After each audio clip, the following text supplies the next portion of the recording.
I cover stuff. I don't cover. And we are live. This is the Saturday. This is the night where we talk about Davos and the New World Order by Mark Carney. The communist, China, TDS, because Canada is doomed, because we are led by propaganda, we are led by brain rot, we are led by globalists, and we are afraid of the populists. This is what's going on. This is the intro. I am Multi-Topic Talk. Welcome to the show.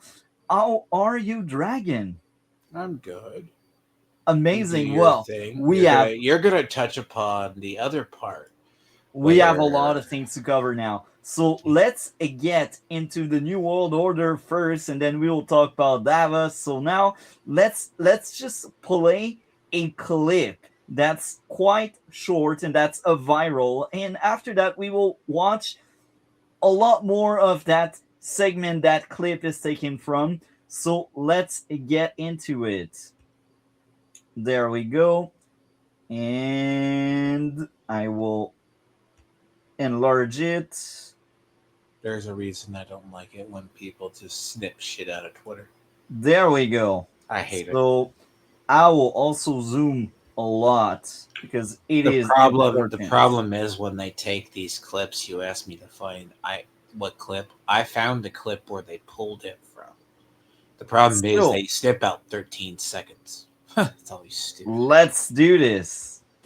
I believe the progress that we have made in the partnership sets us up well for the new world order. He said it.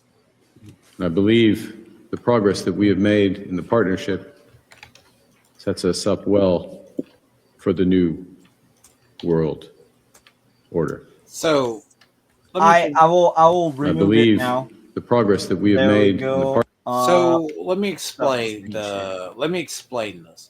There was something that we've talked about politics for a while that maybe if you're not aware of. The system that has kept roughly the world at peace for about 50 plus years since the end of World War II has been coming to an end. Now, it's a system that has inadvertently both created peace with global powers, but the mechanism it's like a old, very old, like antique clock. The thing is, we've been replacing the cogs, relubricating it every so often, every time it breaks. The problem now is that system is falling apart. Now, according to people like Carney, which you will see later on, it's not that when everyone hears New World Order, right? Let's assume the WEF and other stuff. Because under Trudeau, it was WEF with the International Monetary Fund blocking the basically go back to pre-Trump. US turned down the deal for resources, Keystone Pipeline, other things. Trudeau started talking to roughly China. Now, the problem is everyone knows the Belt and Road Initiative is so they can get resources to China. Now, the problem itself is Carney has been rejected by most of the global powers, but Including the USA. And not it's kind for of the reasons hilarious you. because Carney won the election because everyone thought he was the guy to handle Trump, and actually that's Trump that handled him. The people like the British want to deal with him, Mexico won't deal with him. The problem is when they talk about a new world order, it's not what you think it is. See, if I ever sent you something on by the Lotus Eaters and others, we've been long time discussing what they call the new world order. A more Base, authoritarian type government. No, Yeah. well, there's a difference. No, I've spoke on something before to people. It's the collapse of globalism, which is globalism in terms of the economies, in place of nationalism. Nationalism in small batches is not bad, but it is a threat to globalism. Even Davos, unironically, has been for, is starting, been making this switch to allow some stuff is going to be global initiatives, other stuff is going to be national. So, like Trump saying America first, or let's say, I have no issues if Trudeau or Carney said Canada first. Okay, good for you. That's nationalism. Nationalism for you. US first, secure US stuff first. That's nationalism for us. Because we don't want to have the global hegemony controlling our economies, if that makes sense. And I like that idea. I wish Canada was thinking like you guys. Canada, We Canada are cool. wants Canada wants to still do global trade. The problem with globalism, it ties a lot of common economies together. Now, the thing is, when he talks about the liberal world order has basically all but come to the end.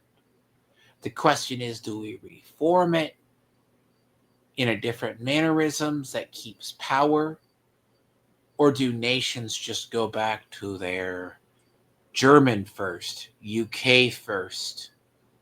Europe's having a little bit of an identity crisis because they're still dealing with the Ukraine war fallout. And it's also a sinking boat. So globalism is also implying, because of the way globalism has been, it's cornered manufacturers. Like, prime example, part of the reason China will not reabsorb Taiwan, probably before a while until something else is put into place, is due to one reason. Taiwan still makes 60% of most semiconductors. And I will also say this: they have seen what Russia is trying to do with Ukraine, and they see the backlash and the hatred toward Russia. And I feel like China, they are worried that if they do that to Taiwan, they will end up in a Ukraine situation. No, they will. The thing is, it's more logistically bad for them because bear in mind, when one parts of the world, let's say during COVID, right? COVID revealed we moved a lot of our drug manufacturing to to Asian countries. So when it broke out, we didn't have enough places in the US making vaccines. So there were vaccine shortages because can't same in North America because we farmed it out. The issue is globalism. With globalism is people usually don't keep some manufacturing where they are. Yeah, Like US, we trust us. We have tried for 20 years, half my lifetime. Like, we can make consumer goods. I remember, like, with SUVs, Explorers, and trucks, there's only like a handful, two two handful of plants in the United States that still work on Suburbans and SUVs. yeah.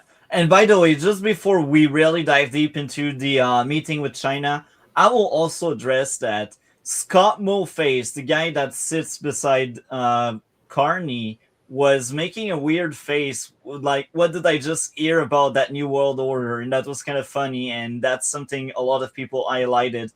So now let's dive deep into that meeting. I'm very Let's get happy into the to source. receive you, Prime Minister Carney, here in Beijing. First of all, a very warm welcome to you on your visit to China. I still remember in September last year, we jointly attended ONGA, and on the sideline of the General Assembly, we had a very good talk. I still recall your words on being pragmatic and being cooperative to work with China to help our relationship overcome obstacles and move forward. In October last year, President Xi Jinping and you Just hear this out. had a meeting in Gyeongju, the ROK, and our relationship has achieved a turnaround on its. That was his. I gotta say that she mentions a turnaround. It's worrying a lot. It's worrying Well, a the lot. problem is they had a meeting in the Republic of Korea. Yeah, but again, it's worrying because it's Canada and we are your neighbors, you guys. And So the a thing lot. is, Let me speak, you're good. Dragon. So Yes. we are your neighbors, and a lot of Canadians are stupid enough because they listen to the mainstream. They are stupid enough to think Canada can stand a chance if the US invades, which is crazy to think because if you guys invade, we are cooked. We are done. There's nothing we can do. It will be even worse than Venezuela because we have unprotected borders. Not only that, but our military sucks. Like Trudeau removed funds from the military. So there's no way in hell we can defend ourselves if you guys truly want to annex us. So a lot of the crazy people that are saying, "Oh, Trump threatened us to annex us," it was joking. First of all, second, if they really wanted to, it'd be already done and made. You know, it's. Well, I think one of the big reasons why you guys don't annex us is it would make you guys look really bad, first of all, and second, that will make the divide in the USA even bigger because now the Democrat will be even more angrier toward the Republican for doing such thing, and politically speaking, it would also suck for the Republican because if Canada has the right to vote, it's the end of your modern Republican Party. Like, there's no way in hell Canada will vote for like president like Trump or even Vance that I feel like will be more moderate. So again, when I see these praises that we will come closer to China, they are at the other side of the world. They spy on their own people. They have terrible human rights stuff. They are camped to do readaptation, so it's basically torture, physical and mental. That basically says, you know what? Until you're on board with the plan, you will stay here and you will be a prisoner that will suffer. And a lot of people are still doing slavery there because this is how nuts China is. This is how weird China is. And what's very sad is people still think it's the China from the early 2000 and 2008 because in the early 2000 China was becoming more moderate and they were trying to embrace the Western way, but then they realized they would lose power, so they dropped the idea. So they were trying to maybe embrace the Western way, but when they were really realizing how much harm it could cause them and their grasp on power, they basically dropped it. So like for maybe 10 Square happened is what the event you're thinking of. For maybe 10 years, yes, China was kind of aligned with the West, but that was in the early 2000s. And after that, when they realized they would lose power, they were like, you know what, we cannot let it do it. And now apparently Chinese people no longer learn English because they're like, you know what, we will be the leading power and that kind of stuff. So again, I dislike Trudeau a lot. Trudeau, I think, did more damage, more harm than good. He was a terrible prime minister. He ruined everything. He could ruin economy, diplomacy, foreign relation. He destroyed everything. Like, he is the nuke that tore apart Canada. But at least, to his credit, he tried to cut ties with China. So for like 8 years, we had no relationship whatsoever with China, which is great. It's probably the only thing I will praise Trudeau from doing. And now we got Carney that's in bed with China because he probably has a lot of Brookfield investment there, and because he aligns very well with Xi Jinping belief that the people are his slaves and is working weapon or tools. It's disgusting. So now I will let you speak on that. So But here's I don't the like thing. what's going on. Let me just push back a tinge bit.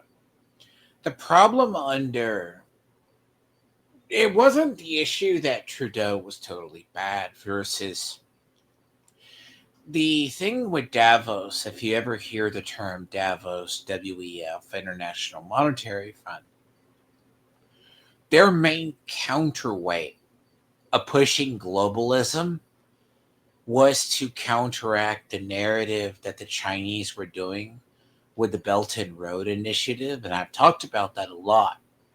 The Belt and Road Initiative is what the Chinese have used as their doctrine to go to South America, Africa, to get the resources, to get what they can, use smaller third world countries, export the resources back to the other ones.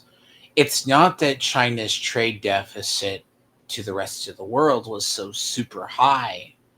Like, because when we were doing tariffs as an example, people never understood.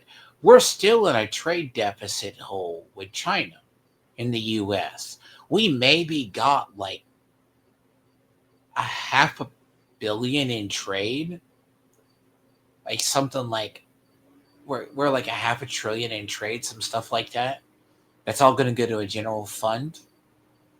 But you're talking everyone has a trade deficit to China.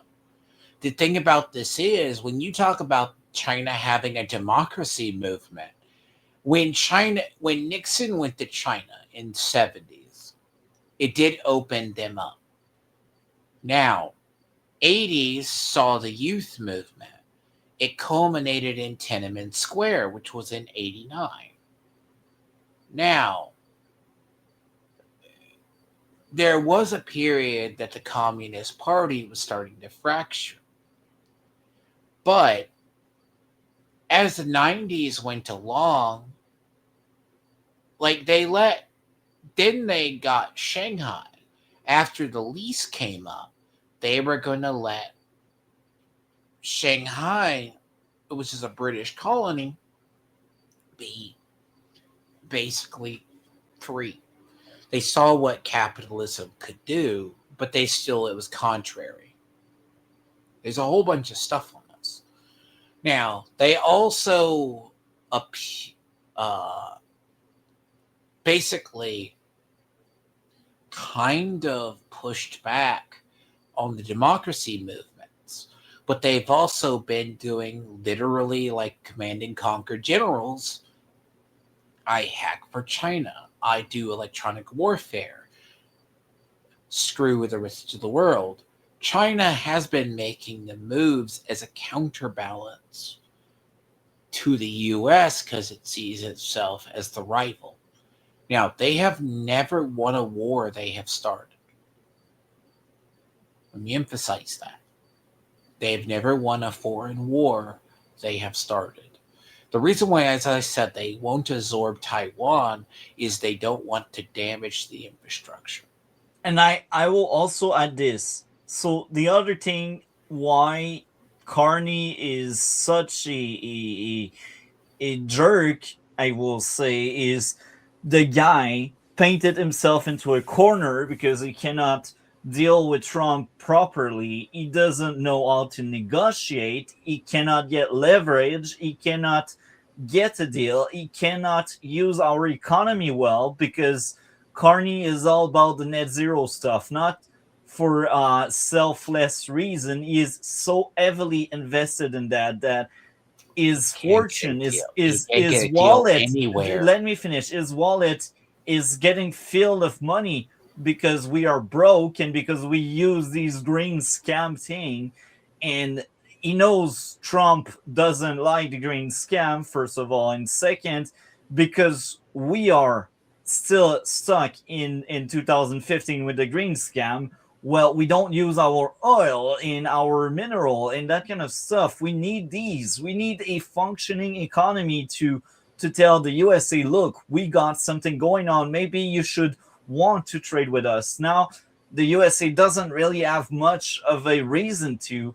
We still give a lot of water and electricity to you guys in Vermont, but like even there, is it really enough to fill that deficit? So what's going on is Carney knows he need to stick to the green scam because he's not there to help Canada. He is there to get rich, first of all. And second, because he ruined that relationship with the USA, what other big market does he have access?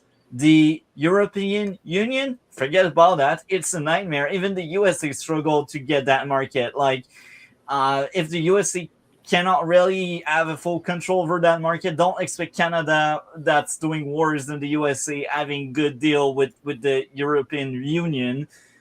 So what's left? Okay, let's go in Asia with all of the dictatorship and Qatar, because Qatar is also among the many places we have seen Carney walking around, which is crazy because the guy represents the Liberal Party, the party of the Charter of Right and the liberties. It's crazy to have these people that are so entrenched with the TDS that they forget they are the Human Right Party and they'd rather deal with dictatorship than an actual democracy, which is you guys in the USA. You are a democracy regardless of how Trump is managing the things. He was elected, and in what, 2 years you guys will have a new election, and in that new election, if you guys like the Republican, you may end up having GD Vance in charge for 4 years. But I can tell at some point the pendulum will swing back or swung back or whatever you call it. If the Democrat gets their crap together,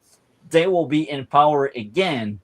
So you are still a democracy. The Democrat, they didn't get arrested. They didn't get off in the street. They're still there. They're still around. They suck at campaigning right now because they lost the last election. And if they don't flip the vote, I think they will lose the next one as well. But overall, you guys are still democracy.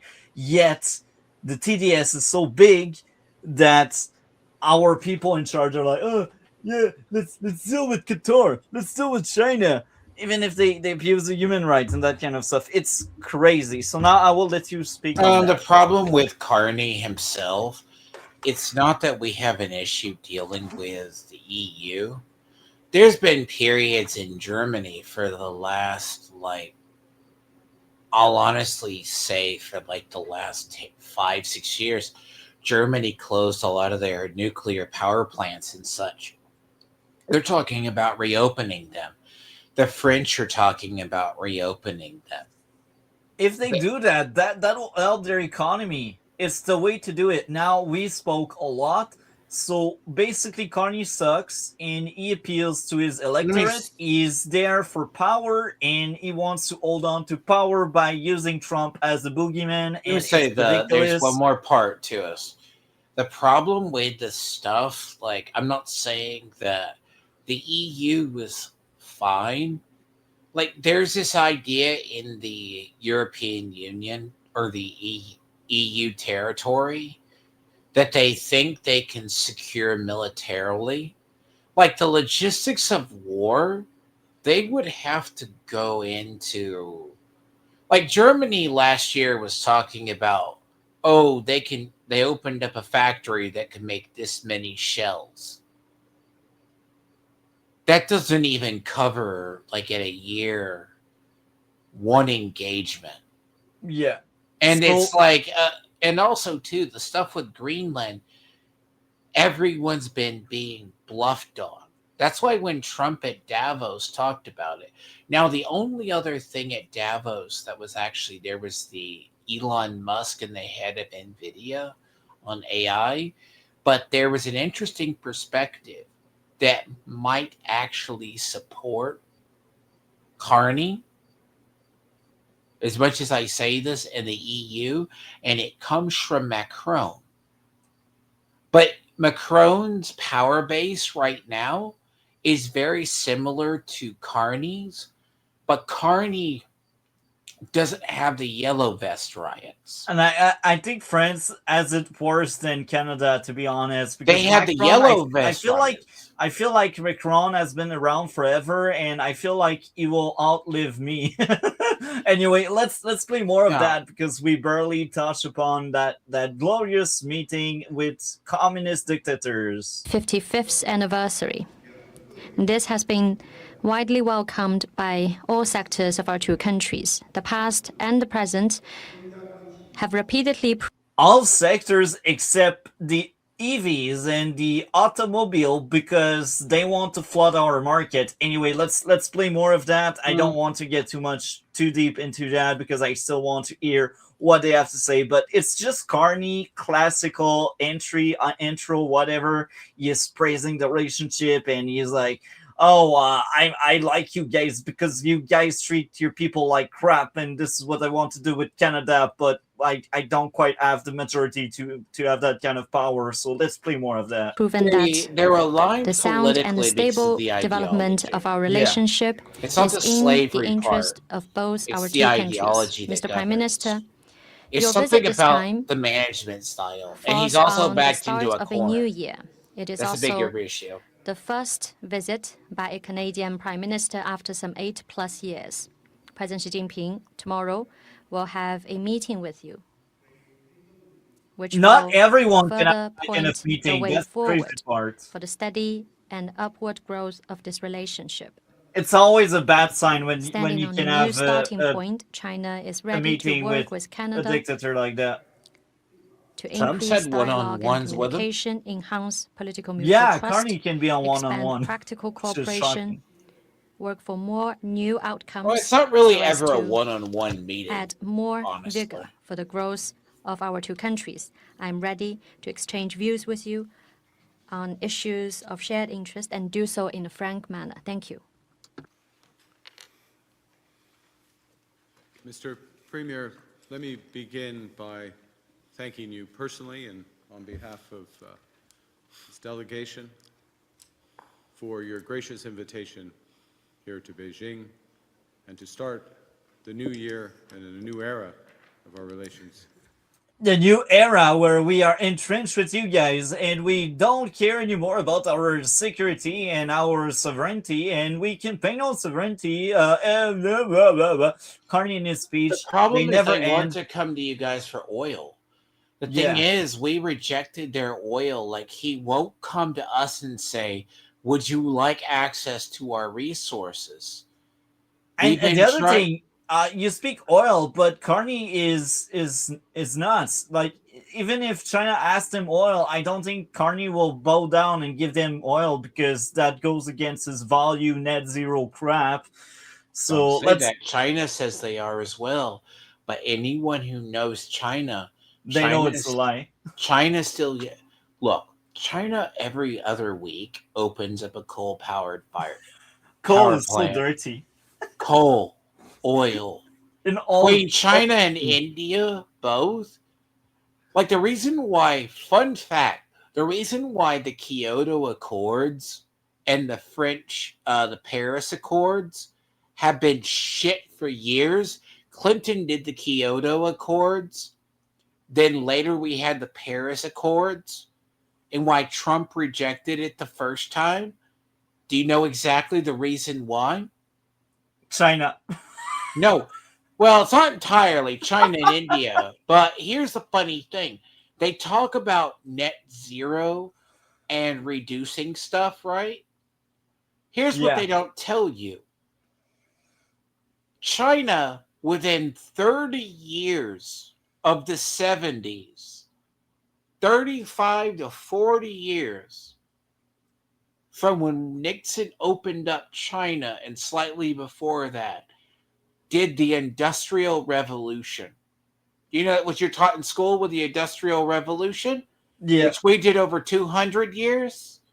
They did Yeah. in 30 to 40 years. Do you know the damage they have done to their countryside? Industrial pollution outside the city. Just to give you an idea, during the Beijing Olympics years ago, Bush and other athletes went to China in the cities. The air quality was so bad. The athletes are like, we can't train in the city because the air is that dirty. Then you look at the countryside of China, there's chemical and others, like contamination all over the place. It's all dirty. They don't give a crap. And this and is that's fine. This is the funny thing about this. And India Canada too. it preaches net zero, yet they go with the biggest pollutant people, and it's one of the just biggest stupid. consumers of oil, coal, right and way. dirty resources, and their environmental Just pollution is. Just remember, by the way, Carney pushed a Tesla plant out of there because of environmental contamination. Yeah. Yet you're going to So make a deal with China. let's play more of the endless Carney speech. I cannot stand Carney. Each time I can say it, I will say it.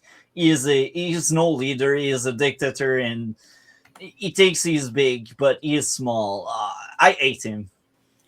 He just has no gravitas. Just 6 weeks after my government was elected in the spring of last year, you and I spoke on the telephone. And that conversation, one of respect and openness, created the pathway for our meeting in New York. So, by the way, before we play more of that, the guy with the glasses right beside Carney is Scott Moe. He is Saskatchewan premier. And Saskatchewan, just like Alberta, they want to separate. And he is there to unify the country, and also because canola tariffs that we got affect the most Saskatchewan, and he is there for the canola deal, apparently. So let's play more of that. On the margins of UNGA, and the progress we made there created the opportunity for me to meet with President Xi Jinping. The opportunity. It's crazy to mention that. It's no opportunity. It's just two tyrants having their wet dream happening in front of them. So let's play more of that. I cannot stand the guy. Under your leadership and the President Xi's leadership, our teams have... So for me, leadership is you earn the people's respect, and I don't think any dictator or tyrant earned it. They force down people's throats. Otherwise, they would win actual election with actual opponent. But hey, let's censor people. What if I told you the problem is not with Xi Jinping that you actually think? Xi Jinping and both Putin are very similar beings. All about control and power. You're going to say why I say this. I say this in the aspect of they're the reincarnation. So Putin, in a nutshell, years ago, there's a whole diatribe to like why he is the way he is. His biggest fear, and the thing he hated about when Russia fell all those years ago, the Soviet Union, was he felt the nation was betrayed. Even when he ran and tried to act like an actual vice president, right? He basically still was a KGB person who felt the biggest betrayal was that of the people selling out. He admired Stalin, and he admired that. Yeah. Xi Jinping is extremely similar in the aspect of, you know, the famous quote, Putin George Bush looked into his eyes and saw his soul. That kind of thing. Yeah. We have seen Xi Jinping. The problem with Xi Jinping is he is very anti-American, and he sees himself as quote unquote the reincarnation of Mao. That's crazy. He's the one that has instituted a policy. He can be in power for a lifetime now. That's crazy. But that's how dictator work. Anyway, now I will ask you this. I will play the video, and can you send me the links of everything we covered today so I can link them in the stream? So do it as we play the rest of that clip now. Worked hard in the subsequent weeks and months to address some specific issues that had built up over time. But more than that, to put in place the the foundation for the new strategic partnership between our countries. It cannot be strategic. I'm deeply grateful. My colleagues are deeply They grateful are a security for that threat. commitment and the spirit of that commitment, one of respect, The greatest part is Frankly, everyone called him a security threat. purpose, and progress. Now everyone wants to work with him. After all, And it's funny because Carney a year ago during the election was exactly saying that to get the moderates, and he was saying China is our biggest security threat. And now he's in bed with them because he sucks with Trump. the relationship between our countries is historic, it's complementary, and it's deeply personal for so many Canadians. It's so insulting for all of the people that fled China. It's insulting. If I was one of these people that fled China and I see my prime minister speaking the way Carney speaks, if I voted for that guy, there's no in hell I vote again for the guy. It's I know there are a lot of Chinese people that are brainwashed. They watch propaganda and they will be fine with that kind of speech. But the ones that knows the psyops, the ones that know the true China, the danger the true China is toward everyone, the people, the other government, they will have goosebumps hearing what Carney just said. There's no way in hell someone that assess the threat of China that will be on board with what Carney just said. A strategic partnership. How is it? No, it's just business, and not even for the prosperity of Canada. It's for Carney's prosperity. He has had, I would just say this, and if any Canadians see this, he has had I remember, and you can look back at what we have talked about here. I've looked at our meeting.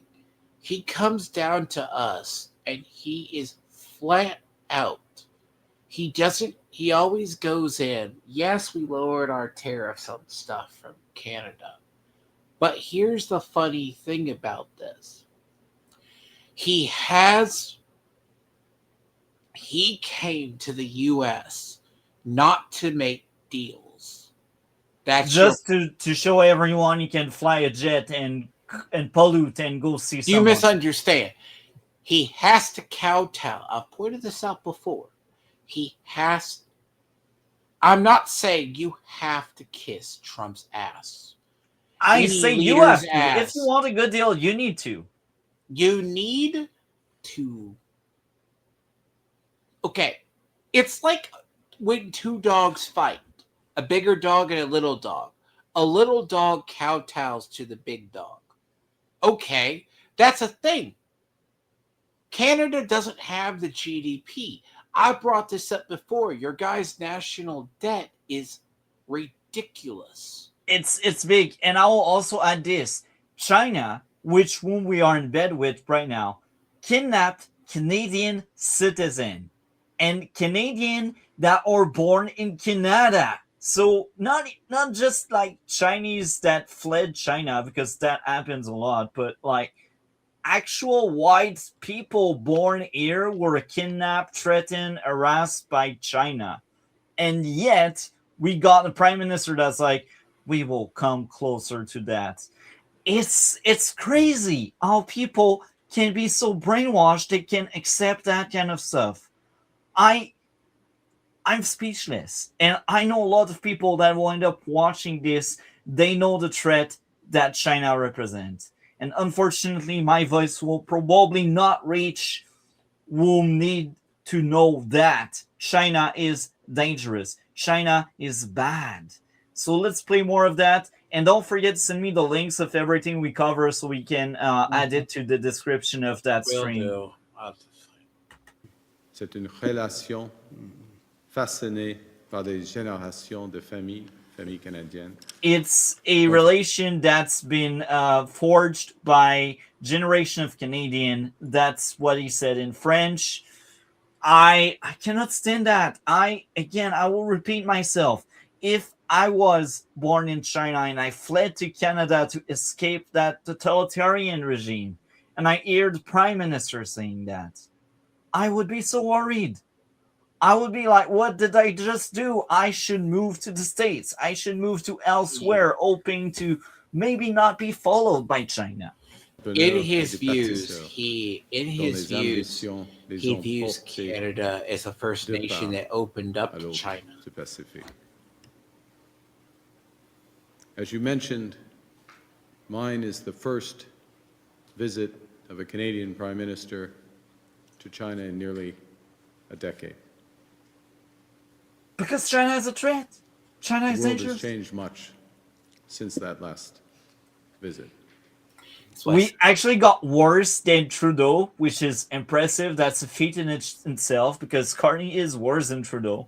And I believe the progress that we have made in the partnership sets us up well for the new world order. Look at his face. He's like, what did I just hear? And I will also say that Scott Moe is a conservative. And outside of Daniel Smith, I think he is the most right-leaning premier in Canada as well. So he's like, I don't like the sound of that. Look at that. Look at that. And you can see the smile on Anita Anand, the woman, the Indian, or the colorful woman. She's smart. She's like, I'm on board with that. And we got the mean girl, Jolie, the horrendous person that's like the industry woman, and she didn't bother reading a contract with Stellantis before they fled with our money. She's also smirking.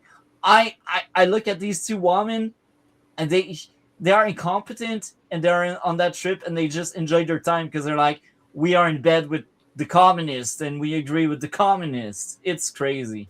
It's a partnership with new focus and greater depth and a sense of purpose. And I look forward to realizing its promise and building on it in the years to come. I found another partnership that leverages our strengths to create greater stability, security, sustainability. Stability? Security? Okay, security, strongly disagree, because again, they are a threat to our physical security, to our democracy. Maybe stability, sure, because I mean, they will bring communism here, so of course that will bring stability, of course. But I cannot stand it. These globalists, they are a threat to democracy. I will say it over and over again. They should be in jail for treason if they hold any kind of power in government in a democracy. Ooh. That should be a reason to be charged. I'm sorry, but like, if you are in power, you are elected, and you think you should take away the right to elect others, you don't belong there. You receive too much power. This is how I feel toward that jerk and the people he's surrounded with himself, like that mean girl, the blonde one, and the other from I don't know which country, but I just cannot stand him.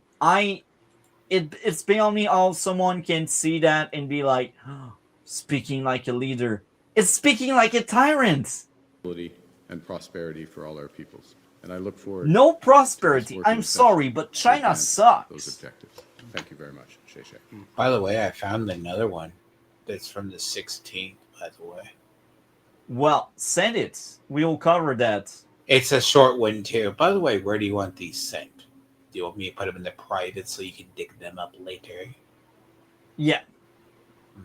But bring it up so I can please. I'm downloading it now. So there's one that's actually with the meeting with him, and actually, to be honest, I will send this to you with the actual full for this one first. So bookmark that. I'm getting you the other one now. This is the actual meeting with him and Xi Jinping. By the way, let it finish. The link I sent you on Discord is the one. Now, the funny thing is, let me explain. They had according to him, he can't get any partnerships. That's the problem. He hasn't been able to turn around the economy. Okay? There's the problem. If you can't turn around it, China's more than happy to take your deals. But you forget it's not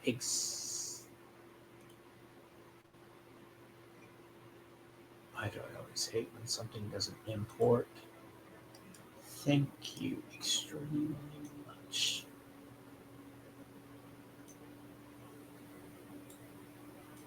Things I do on the fly. Now, this also comes from your own government, too. So they can't reject it. So I'll leave the link, put the link in your Discord as well. There. Now, this is from the 6th. This is from the 16th. Right here. Multi. That's from the 16th. I sent that to you. Amazing. So let's That's read it. the other one. This is the actual meeting with Xi Jinping the next day.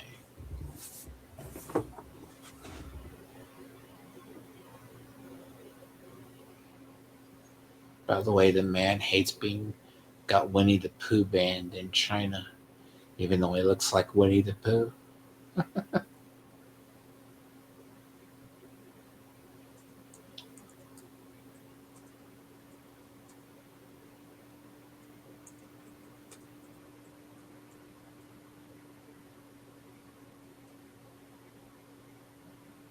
Is that normal? We don't have a sound here?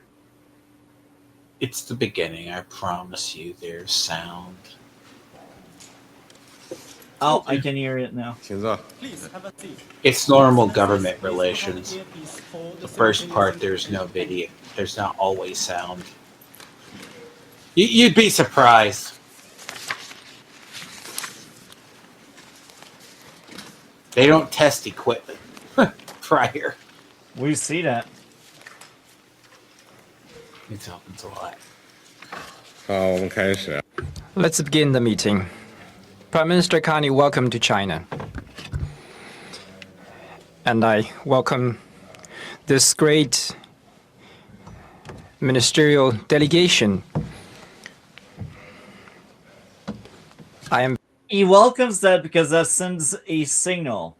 The signal is Canada is friendly to China, therefore other countries also should be friendly to China, which is nonsense because China kidnaps people from any other country that's actually a threat to the party in power there. Okay. So There's also something different too, and you'll see it in the next one we play. yeah, He mentions that according in his tradition, Canada was the first prior to Nixon opening up China. It was actually the Canadians that convinced the US and Nixon to help open up China in a way. Canada was one of the first major Western nations to welcome China to the modern era in the 70s. and I'm not surprised because it's been proven time and times. A lot of the liberal writing and a lot of the liberal candidate and elected members are in bed with China, and a lot of them are friendly and they cozy up to China and they are allies to the communists. So I'm not surprised Canada is one of the first problem ones. is you guys. The problem when I see this globally, and I'm seeing it with the anti-Zionist, the Zionistic or the anti-Jewish policies from society because you just support Israel and such. You think TDS, the problem is TDS was like a leftoid and liberal thing in the United States. Like, there's a whole thing, if I got into Minneapolis, why the stuff in Minneapolis is breaking down. Like Canada, there was something I heard from your election. It was something like sorry if I butcher the guy's name. You're the conservative leader you guys have. Pierre Poilievre. They think just because it was implied he supported Trump in any fashion, they killed his chance. Canadians with TDS killed his chance to be prime minister. Yeah, and that's true. And in like 2 or 3 weeks. Dude. TDS was one of the biggest factors. And also, people didn't really know Mark Carney that well. That's the other reason. But yeah, TDS was clearly a reason. And it was now Pierre Poilievre as the mini Trump, because this all the media depicted the guy. And this goes back to what I said. The media in Canada is not media. It's propaganda. It's anti-right wing. It's pro-left wing. It's pro-establishment. And it's really bad. It's really weird to call Canada a democracy while the media is there to slander the opposition and to defend the power. It should be the reverse. It should be the reverse, because the media are the ones that should hold power accountable. And when they don't hold power accountable, we get Canada and we get like you still now have 11 years of downward spiral. You Economy. guys still have some independent journalists. But I remember saying, see, I'm 40. We'll be 41 this year. But here's the thing about this. The funny thing about a lot of this is I've seen Canada go into like a actual spiral. Like, the thing is, I wouldn't call even your most conservative politicians conservative. They're moderates to us. But last time we had a conservative leader that was pro-life and that wanted a ban on abortion was in the 80s with Brian Mulroney. Since then, none of our leaders supported the pro-life idea. We had members of parliament that are indeed pro-life, but no leader attacked that, because let's be honest, it's self-destruction. It's self-harm. If a party decide, you know what, I will platform pro-life ideas, they are cooked in Canada. They will collapse. And that's one of the reasons why after Brian Mulroney, we had a massive reform within the Conservative Party, because yes, he held power for like 9-10 years, which is the average mandate of a conservative government, which is good. It was beloved. But after he left power, the Conservative fell off a cliff for like almost 12 years before we got Stephen Harper. And even Stephen Harper is really known as the guy that's center-right and not really far-right. Again, the closest thing we had from far-right was Brian Mulroney in the 80s. And I think that's a fluke. It won't happen again because, time changed. And I feel like as time goes on, we are even more progressive and we don't even realize it. Anyway, let's play more of that. Basically, let me say this, and last just let you get through this. The concept itself, and the reason I say this, is I've had a conversation with a lot of Canadians besides yourself. Almost all of them have a very social liberal slant. You guys, during your election, when I said you have left and far left to vote for, that's your party. Your Overton window is so fucked over. You guys are so down the liberal rabbit hole. You're almost, the only thing you're missing is our Antifa-like people up there. Oh, we do have Antifa people in Montreal. they just aren't in power, but we got them. Don't worry. We got every colors here. but you got a lot of progressive politics. Yeah. You guys embrace that. But before I play, I will just mention that because I said it many times, but I want to repeat it. We have one party that's actually far right, and it's called the People's Party. and that's from a guy that was angry he didn't get the conservative leadership, so he decided to create his own party. And the guy held one seat for 2 years, from 2019 to 2021. After that, he wasn't able to elect anyone.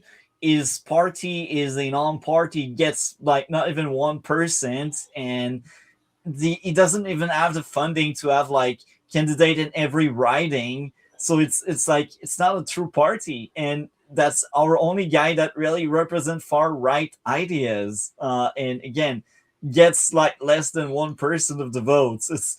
It's telling. It's Canada States right now. I remember in my lifetime, I swear, and it's so weird. Canadians, you could move to an area.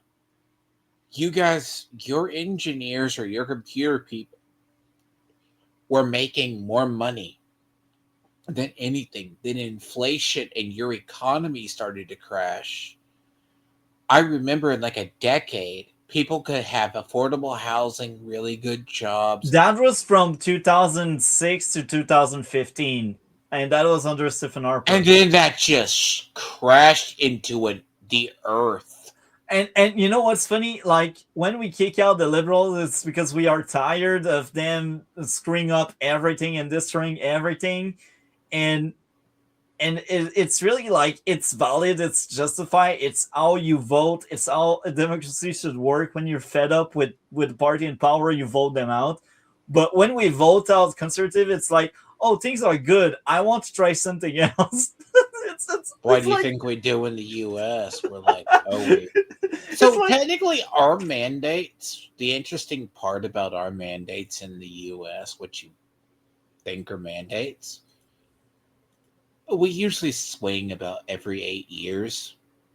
Like it's worst, but it's like 8 years. People get tired of conservatives; they'll go back to liberals. But again, I will just finish on that before I play. Stephen Harper got voted out just because Trudeau wanted to tell people you can't get high if you vote for me. Like I will legalize the smoking thing. If you know what I mean.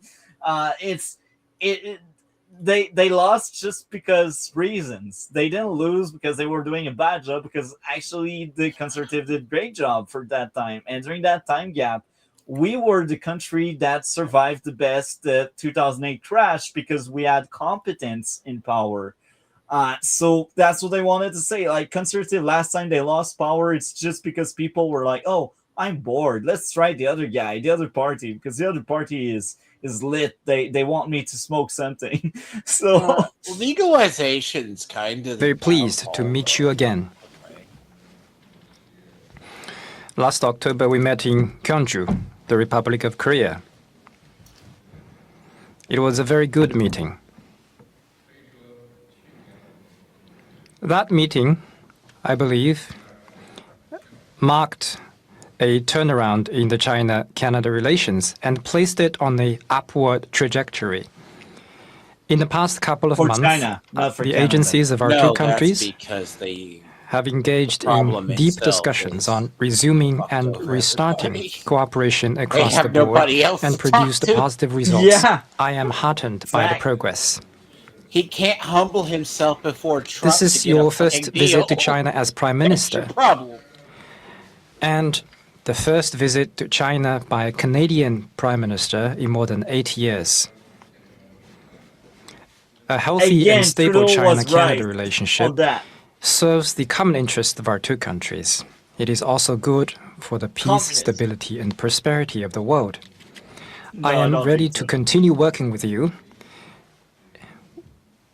with a sense of responsibility for the history, for the people, and for the world, to further advance the relationship in a positive direction and bring it on a track of healthy, steady, and sustainable development for the benefit of the people of both countries. Thank you, Prime Minister. Thank you, President Xi, for your hospitality, for the warm welcome that's been extended to this delegation, and for the opportunity that our partnership brings to both our peoples, and I would suggest as well to the world. Lorsque nous sommes when we are rencontrés pour la dernière fois à Guangzhou, met last time, nous avons identifié des we have domaines clés identified dans lesquels le priorities Canada et la Chine between peuvent Canada and travailler China ensemble to work d'une together manière cible et avec le respect with mutuel. respect and diplomacy. I'm extremely pleased that we are moving ahead with our new strategic partnership. Partnership I roll my eyes each Can time. I that is ask you a founded question? Why on would 5 he? pillars. I roll my eyes each time. Sorry, Why can would I? you want a strategic relationship with China. a party that kidnaps Canadian people? Why would he, by the way, want? Why would he be speaking French in short term at a meeting in China? Is that because Because of he knows the voting base in Quebec listen. Is that why? Yeah, that's the only reason. Because right now, to give you an idea, so Quebec has 78 seats. So that means they have 78 members of parliament. And among these 78, 44 are liberals. So more than half of Quebec voted for the liberals. And we have the bloc here that got 22. So that means the pro Quebec party got half the seats the liberal did. And you can count the rest is so 44 plus the 22, so that's 66 among 78. So the 12 remaining seats, we got 11 seats that were conservative and one seat that was NDP, our far left, that's actually very close to the liberals now. But again, that gives you an idea. 4 times more liberal got in power than conservative in Quebec. So that's why you see Carney speaking French here and there, because he knows Quebec listens. He listens even to a meeting in China, even though it's not largely the meetings being conducted in basically English and Chinese, because very largely most Chinese can barely speak normal English. Yeah. Just as most normal English speakers can barely speak Mandarin Chinese, which is by basically learning Imperial Spanish, which barely gets you into the door in China. But anyways. Will not only deepen our bilateral ties to the benefit of our peoples, but will no benefits whatsoever. But I will also mention that as much as Carney tries really hard to speak French to pander to the Quebec voting base, his French is horrendous. It's horrendous. It's insulting to the language, and I don't get it. There you. also, in my judgment, help improve the multilateral system, a system that in recent years has become under great strain. We're focusing on areas where we can make historic gains in agriculture, in energy, in finance. That's where we can make the most immediate progress. But that progress, in our judgment, will be multiplied by the welcome expansion of our cultural and people-to-people. By the way, there's another thing I will mention. So during the trip in China, we had Carney and some of his cabinet members that traveled there. We had Scott Moe, which is a province level member of our politics system. And we also had a few members of parliament. I don't know the exact numbers, but I know there were at least 3 conservative and 2 liberals. And while they were having all of these meetings with Xi Jinping, the conservative and the liberals that are not cabinet member, but they just wanted to ride along and travel, they were having a trip in Taiwan to visit, because Taiwan has always been some of our allies and a country we always stood by. And when Xi Jinping realized that, it was like, pull off your people. And guess what? The 2 liberals that went to Taiwan while they were having that meeting, they left Taiwan because Xi Jinping wanted them to leave Taiwan. Something. And the conservative crowd, they stayed there and they were like, yeah, we're not having it. We stay there because we're conservative and like we don't agree with that. Xi Jinping has no leverage on us, so they stood there. But that was a divide. I think it was because he saw some of them flew along as a counter protest to what he was doing. No, the conservative were would be the one, but that's the liberal that left because the liberals they are on board with whatever communist regime there is. But Well, no, if they flew a delegation, because I heard something about. Here's what I heard about that in the U.S. And I could now that you mention it, it puts better light. So when Carney was meeting with Xi Jinping, there was people talking to Taiwan leadership. They didn't appreciate that because Xi Jinping saw that as an insecurity to them. yeah, and that's why liberals left. And the sole fact that the liberals left after Xi Jinping asked them to leave through gasoline, because now it says Canada aligns with China, and guess what? China is the USA enemy, and it's just terrible on the world stage. We bow down, we bend the knee to communist regime because we are Canada and this is where we are heading toward. It's crazy. It's crazy. I When I heard that story, I could not believe it. I was like, wow. And guess what? Mainstream media don't talk about that. So the biggest problem when you're dealing with China is it's different than us. Like all he would have to do is acknowledge and clean up the TDS in his own damn country a little bit, tell his own PMs to go suck it or stuff it. But the problem itself is even India's kind of done it. The issue with this is him making a deal with China. Xi Jinping is very much a super authoritarian. So, like for any Chinese foreign company to exist in China, It they needs to have be to have partnered a with they communists. have to have a CCP operator or a company they're partnership Yeah, with. I heard that. And then this is the thing, Carney has not. It's a pride issue with Carney. Carney will not bow, do anything. But what's funny is I heard this deal as well. He chose to go to China and he's bowing down.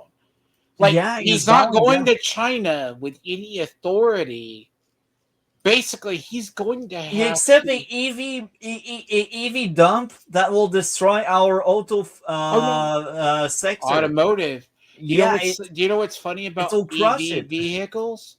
They have entire fields of EV vehicles that have been abandoned because they can't sell them in But China. that's a massive blow because a lot of these autos are made in Ontario, and in Ontario, I believe in the last election they secured 55 seats of the Liberals, while the Conservative I think they had 45 seats because Ontario is one of the biggest province. So basically, by crushing the EV sector like that, by accepting Chinese EVs, that will shatter a lot of support. So a lot of these 55, they will actually go to NDP, and maybe some of them will go to the Conservative. So that was a Because really I don't bad know play. about you, the EV market for China has been, they don't have enough people to buy them due to the economy and other stuff.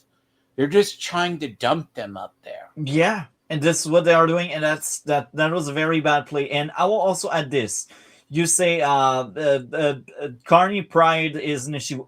That's true. His ego is so big, it doesn't fit an airplane. But I will also add this: the other big factor is Carney panders so much to his base, and the other issue he put himself in is he wants to please everyone. So sometimes he has conservative speeches, and sometimes he leans toward that TDS because a lot of the people that voted for him have TDS, and By the way, there's a phrase people should learn really well. In power, have you ever been to a beach with sand you push? So when it comes to totalitarian or dictatorships, take a chunk of sand and make a tight fist with it. Eventually things go through your hand. Yeah. There's also another one, very important. When you try to please everyone, You please nobody. no one. Yeah. And that's the shortcoming we will see in the next election this year. Ties. 20 years ago, great steward of the Canada-China relationship, then Prime Minister Jean Chrétien, said of our partnership, and I quote, "Nations feel most secure That's an interesting name. when they see countless..." And Jean Chrétien, by the way, was a massive communist supporter, and communist China really supported Jean Chrétien as well. I've heard that name before. Jean Chrétien was basically our prime minister right after Brian Mulroney, so that'd be in the 90s, all the way up to early 2000, because in 2000 we had someone else after Chrétien, yeah. I've heard connections between them to work to their mutual advantage, and it's that engagement that builds true peace and security. Today, It's authoritarian regime. these principles are the foundation of our new strategic partnership. Mr. President, I'm laughing. together we can build on the best of what this relationship has been in the past Communists, to create a new one jail people, adapted censor to new people, global kidnap realities. people. that will deliver stability. What are they Show the middle giving finger up? to the USA. and What are they prosperity giving up to for get this peoples deal? on both sides That's of the what you need to Pacific. Thank focus you very on. much. They're giving up more than taking in a bunch of shitty EVs. So I guess now we move on to the interview he had after. Here's the funny thing about that. What deal does he have to accept otherwise? All right. to Good deal with afternoon. China? Bonjour tout le monde. C'est un grand plaisir d'être ici pour ma première visite en Chine en tant que Premier ministre. That Et was je tiens his tout d'abord first à meeting in remercier China since le Prime président Minister, Xi and he's Jinping pleased. Et le Premier ministre Li pour leur hospitalité qu'ils He nous thanked them for ont hospitality. témoigné ici à Beijing. Why It do has you been say a his French is historic and productive Is it just 2 days pronunciation? during which His French is myself all. and fellow ministers have had the opportunity to meet with President Xi, Premier Li, Chairman Zhao, as well as business leaders across a number of key sectors. And I am very pleased to announce that we have made significant progress in a number of key areas. Stepping back, it's been 8 years since a Canadian Prime Minister visited China. And in that time, the world has changed dramatically. The technological revolution and the energy transition are accelerating at an unprecedented pace. The global trading system is undergoing a Bullshit. fundamental change, and the effectiveness of multilateral institutions on which trading powers such as Canada and China have greatly relied, that effectiveness has been greatly reduced. This is happening fast, it's large, it's a rupture, it's not a transition. It's a rupture. What Each we time do he now- says that, he wants to appeal to pander to his anti-USA voter base. It's crazy. There's no rupture. I'm sorry, but the USA didn't invade us. The USA only put tariff on us because we suck, and for 10 years we've been insulting them, and we've been pretending we are better than you guys. So I feel like the tariffs are very much justified. And I will also add this. We had big deficit in terms of trade, so that's another reason. So again, Sure, it's not a transition. I hate What it we when do you now use as rupture. Canada, how we position ourselves in the world will shape our future for decades to come. Communist, Canada authoritarian, can thrive totalitarian regime. in a new system, but to do so, we must be ambitious. We must work at speed and scale to find new partners, to diversify our Speed, almost a year. He didn't do anything. that had any meaning. He signs MOU everywhere, and MOU are not binding to anything. So it's a nothing burger. He speaks, he speaks, he speaks. Nothing is done. Trade and attract unprecedented levels of investment in our country. And we must be pragmatic. That means we If have you to were understand really pragmatic in seeing at what works, the facts, and that kind of stuff, what's solid, what's the reality, you would use our oil sector. But no, you are a green zealot It's not that just oil. You that guys, did pretend. Wait, that did pretend to be in the center. So each time he says, "I'm the pragmatic," he appeals to the center-ish people and some of the right-leaning that are kind of brainwashed by the media and that thinks Carney is center. Uh, I know where he's talking to, but he is not pragmatic. No pragmatic person in their right mind will neglect industries out of personal gain. They would realize as well. We want to sell oil. We want to sell mineral. We want to sell our resources. They should not stay on the ground. Anyway, let's play more of that nonsense that's just pandering and pandering. differences between Canada and other countries. And then focus our Right, efforts funny when you to see work the stuff together in where we're Davos. aligned. And it's with this approach that Canada is forging a new strategic partnership with China. China is the world's second largest economy. It contributes 1/3 to global growth. It's our second largest trading partner and our third largest investor. It's hilarious. They are at the other end of the world. And because you have some stupid voters that are anti-America, you will spit on the USA face. Well, the USA is still our biggest trading partner, and to be honest, the reason why Canada was so high in terms of economy and everything, standard of living, and I say was because it was in the past, indeed, but it has changed because now we treat the USA like crap. This is why our economy is down the gutter. This is also because, oh yeah, our oil stay on the ground because the green scam exists. So let's play more of that nonsense and hear about his lies and his gaslight. Two-way trade between our countries amounts to nearly $120 billion a year. There are 400,000 careers across Canada. Farmers in the prairies, manufacturers and engineers in Ontario and Quebec, fish harvesters in Atlantic Canada and British Columbia, they are all supported by trade with China. $20 billion in wages are earned each year by Canadians because of our existing trade relationship. And this is a relationship that has been distant and uncertain for nearly a decade. That has held back investment, it's stalled business growth, and cost Canadian workers good opportunities. And that's a lie, it because has you see, had the China, when we deal with them, they gained more. And the other reason why it's a lie, it's because for the last 10 years, they didn't use our oil, our mineral, and what could make us rich, what could make the people prosper, stays on the ground. That's why we are losing money. That's why we are losing business. It's because our government is freaking stupid and they are into the green scam for their own benefit.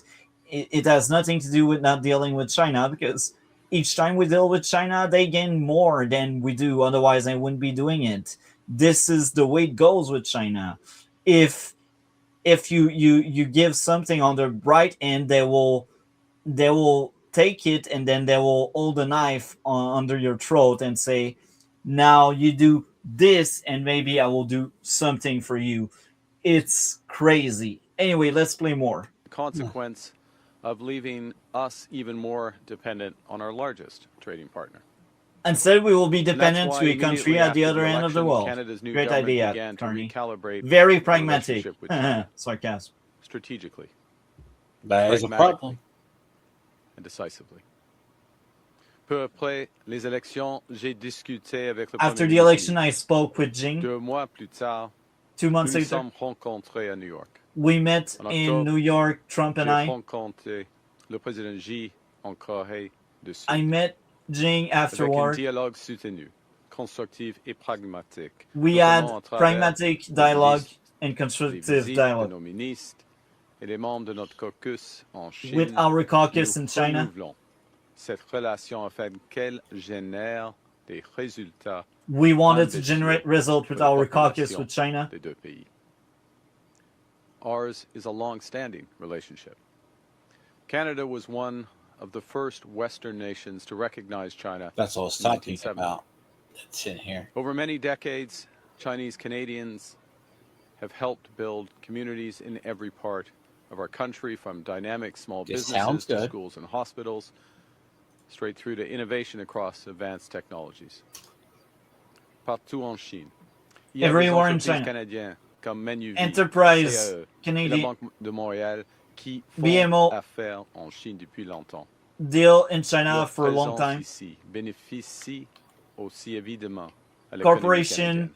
are getting Et rich j'aurai through le China. plaisir de rencontrer plusieurs de ces entreprises. It was a plus pleasure tard to meet dans all la of these journée. corporations in China. Je serai heureux de I will leur be parler happy des possibilités to speak élargies about qui opportunity. s'offrent à elles. There are 2 million Canadians of Chinese descent, leaders across commerce, technology, and culture. Mandarin is Canada's fourth most spoken language. There is Fourth, much to protect in fourth, this it's relationship and hilarious. much So on the which first one, French. The second one, English. The third one, I wouldn't be surprised if it's Spanish. So yeah, it kind of adds up. I'm surprised in the Indian language are not all the way up there, or maybe it's because they just been integrated like in the last 10-ish years under Trudeau. I don't know, But but Mandarin is largely, it's like English is for the Western world. It's their trade language, though it's not the official language of China. yeah, It's just like a Build very trash version much to of be gained. Chinese that So everyone leveraging our speaks. strengths and focusing on areas of weird. alignment, Canada and China can create greater stability, security, and prosperity for both our nations. And to that end, President Xi and I are announcing that Canada and China are forging a new strategic partnership. It will focus on 5 key areas where both our nations stand to make substantial and sustained gains. The first is in clean energy and climate competitiveness. Areas it's hilarious. They pollute the most. I told you I found a opening good one. I coal told you. stuff. We're not even to the Davos speech yet. This is just better. This was a week ago. Yeah, it's crazy. It's so much lies. It's like Canada is invested in that, and yes, lies. China is invested in that, but not for them, for the others, because they know that that's a grain scam. They don't care. Like they have windmills farms, and they don't have a single windmill that really generate energy for China. It's all windmills that are meant to be placed elsewhere because they know the green scam is working. No, the So problem is Canada and windmills don't China- work. The problem is, as I speak here and we do this, it's snowed in where I live in Texas, okay? We're iced in. All right? So you're telling me if we didn't have natural gas or other resources, yeah, solar and that. Oh, that's right. Arctic years. It's like in the UK, right? They want wind farms on farmland. They're cloudy. Or let's say they want solar farms. They're cloudy most of the year. You have periods in Canada. There's 6 months a largely year, darkness. it's cold. And then, but if someone goes, hey, let's build a hydropower plant somewhere, it's going to kill fish. Yeah, that's true. You're right. On point. Based. have immense I'm strengths not wrong. and complement. That's each other. true. Second, we're expanding trade, particularly in agriculture and food, where Canada is a reliable partner. Third, It's funny because he says Canada is a reliable partner. Is China a reliable partner? I don't think so. But hey, let's Do you know where just China's going to praise go? Canada. They're going to go into, what is it, Alberta, or where's that mining region with all those resources? Saskatchewan, most Yeah, they're likely. going to go in there with Yeah. all the mining Our resources. commitment to Quebec as multilateralism well, and but strengthening Quebec is global stupid. governance comes We don't at a want to time use when our all of resources. this is in flux. Fourth, we're deepening engagement in public safety and security to protect our peoples. Safety and security to protect people with the regime that kidnaps others. You cannot hear that and not laugh when you know what's going on. China kidnaps people. How can you reinforce security? It's like, we'll come to them and tell them, stop kidnapping our people. I mean, sometimes it's laughable. They do this to their damn self. Canada is a circus, I'm telling No, you. that's a circuit. You know why it's a circus? Because when I said, what are they giving up for this deal? And when you listen to his Davos speech, Christ on a stick, dude. Like, this guy lives in another plane. All he has had to do, he's gone to the EU. Germany's told him to fuck off. Let's And talk finally, security with people that kidnaps ties us. and culture Let's are talk being security enhanced to with enrich. people. Yeah. Oh, culture has been brought up. Culture, you know, China culture. What I know about China culture, they are heavy on censorship, and when you're dissent, they will put out there to put some shame on you, some scandals. They will have nudes of you leaking through AI, and they will pretend it's you. No, that's And not exactly what they do. There's been numerous people. Like, there was a story, people have run into him. He was like one of the top, like, millionaires in the country, billionaires kind of shit. He got humbled down to basically living in a shack, and he's like, well, I left my company because I was ashamed or something. Nah, China like knocked him down to like a base living salary. Like, but they still give him like luxury, but they made him move out of wherever. And it's like, you might want to. The thing about this is, Xi Jinping's not exactly the friend. The only reason he was respecting the U.S. right now is because he fears the Great Orange Man. yeah, That's it. We've Again, been making, We're as I leveraging said, our strengths in energy, clean tech, and climate competitiveness. Canada nobody is an wants to energy invest in superpower climate, in both so of course we conventional are and clean competitive. energies. We have an over 80% clean electricity grid with vast potential to power the clean economy of the future. that you still have a bunch of La brownouts. Chine est le leader mondial de l'énergie propre, produisant plus de Oh, okay, so I gotta 75 translate that. You're saying China is the leader of clean energy in the world. This is what you just said in French. It's insulting. It's gaslighting at the purest form. You cannot be more of a liar than this. They are using coal plant every week. They're opening a new one. They're opening coal plants. They own oil de toutes les plants. batteries de véhicules électriques Battery of et plus EV. de 80% More than des 80% panneaux of the solaires electric et plus de cars are 60% des Chinese. éoliennes mondiales. Avec une 60% in the partenariat world. renforcé dans le stockage Reinforce dont the ce stockpile qui of a trait à EVs la production, nous pourrons and coopérer production. pour réduire les émissions et We stimuler will de be able nouveaux to reduce investissements massifs emissions dans les technologies It's et also because they with want to technologies. China's strengths in electric vehicle sector are undeniable.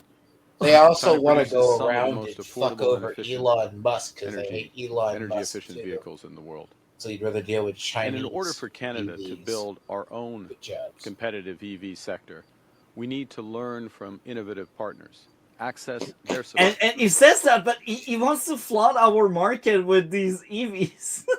I want you to examine what he just said. He said innovative No. and whatever. Please don't misunderstand me when I said he has basically no idea he's dealing with one of the leading countries that do IP theft as I knows well it. He as knows it. fucking. He doesn't care as long as See, it's not here's the the thing. USA. They want to kick out Tesla plants, right? I gotta say this. They told their people during a Oh, trip, bring a burner phone. yes, they did. I bet you they did. Bring a burner phone. And you want to speak about security with them? They said bring a burner phone. That works.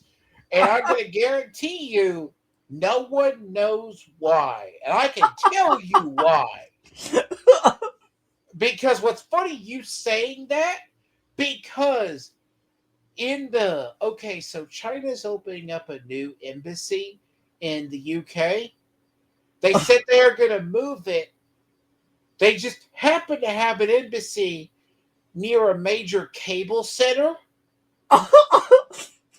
And I'm not talking the cable for your television. I know. The UK is The cool, cable. guys. And literally the UK people were like, why are they putting a thing The doing Labour a Party China in the embassy UK is near done. a government an area? Dragon, Labour Party is done. The next time they have an election, if they do have an election, But here's the thing. Labour is That's the finished. idiocy they have. They're going to put an embassy. They're not far or right next to a damn major government cable. If the Reform Party, because they will most likely replace the Labour, when they replace them, they need to campaign in removing the embassy. They're like, we People got are rid of the joking about embassy. this. This is like so. I can't just like these people are not intelligent. This the globalists, folks. They are highly educated people that believe in Marxism, socialism. They got all of these degrees, and yet they're clueless. Well, the thing about it is too. The And quick increase story local as demand. well. By the way, And to help I'll tell you really quick. Don't forget your burner bring down phone if costs you for go to that Canadians, embassy. Canada Yes, Obama has agreed to opened up allow our country to up the to Russians. That's 49,000 what happened Chinese 4 electric years vehicles fucking into the later. Canadian market, with the Spies most favored everywhere. nation tariff rate of Fucking 6.1%. joking. Got into our This is a return elections. Well, go to the look. levels that existed prior to recent trade frictions. But it's a return under an agreement that promises much more for Canadians.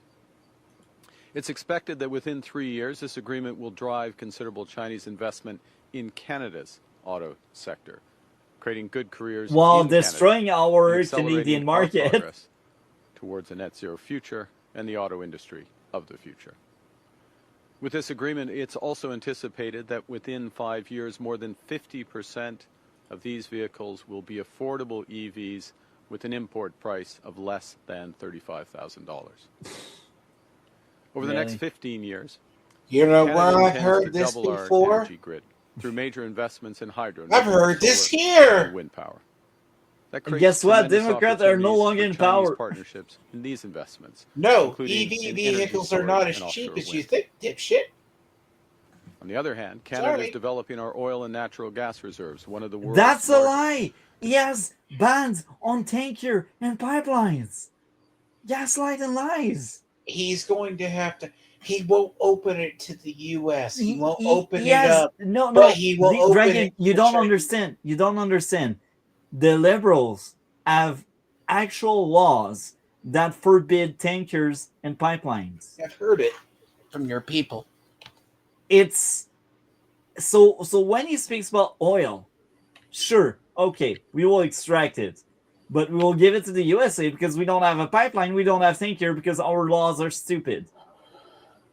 But hey, keep lying, gaslighting the people, Carney. This is your specialty now. Be the lowest risk, lowest cost, and lowest carbon. Last June, we exported our first LNG shipment to Asia, and we're scaling up quickly, making major investments in streamlining approvals. By 2030, Canada will produce 50 million tons of LNG each year, all of which will be destined for Asian markets. Au cours des semaines et des mois qui viennent, nous lancerons un nouveau dialogue ministériel pour accélérer la concrétisation de nos engagements concernant les énergies propres et conventionnelles. The second pillar of our strategic partnership aims to increase trade directly between Canada and China. Our agricultural cooperation built the foundation of our bilateral relationship. For more than 6 decades, Canada has been a reliable partner for China in food exports. Canadians export more than $7 billion in agricultural products to China each year. China used to be the largest market for Canadian canola seed. We want to not just return to those levels, but to surpass them. And so I'm pleased today to announce that Canada and China have reached a preliminary but landmark trade agreement to remove trade barriers and reduce tariffs. By March the 1st, Canada expects that China will lower tariffs on Canadian canola seed to a combined rate of approximately 15%. You're basically your trade. China Explain the language of this. Basically, he's signaling that his trade economy is so shit, he has to go to China. Is a 4 billion canola seed market for Canadian producers, and this change represents a significant Explain drop. something. He's explaining here that his trade economy is so shit and his trade position is so bad with all other countries, he has to go to China to make a deal and get whatever and say, we're going to help our own nation, but not realizing China's going to exploit you.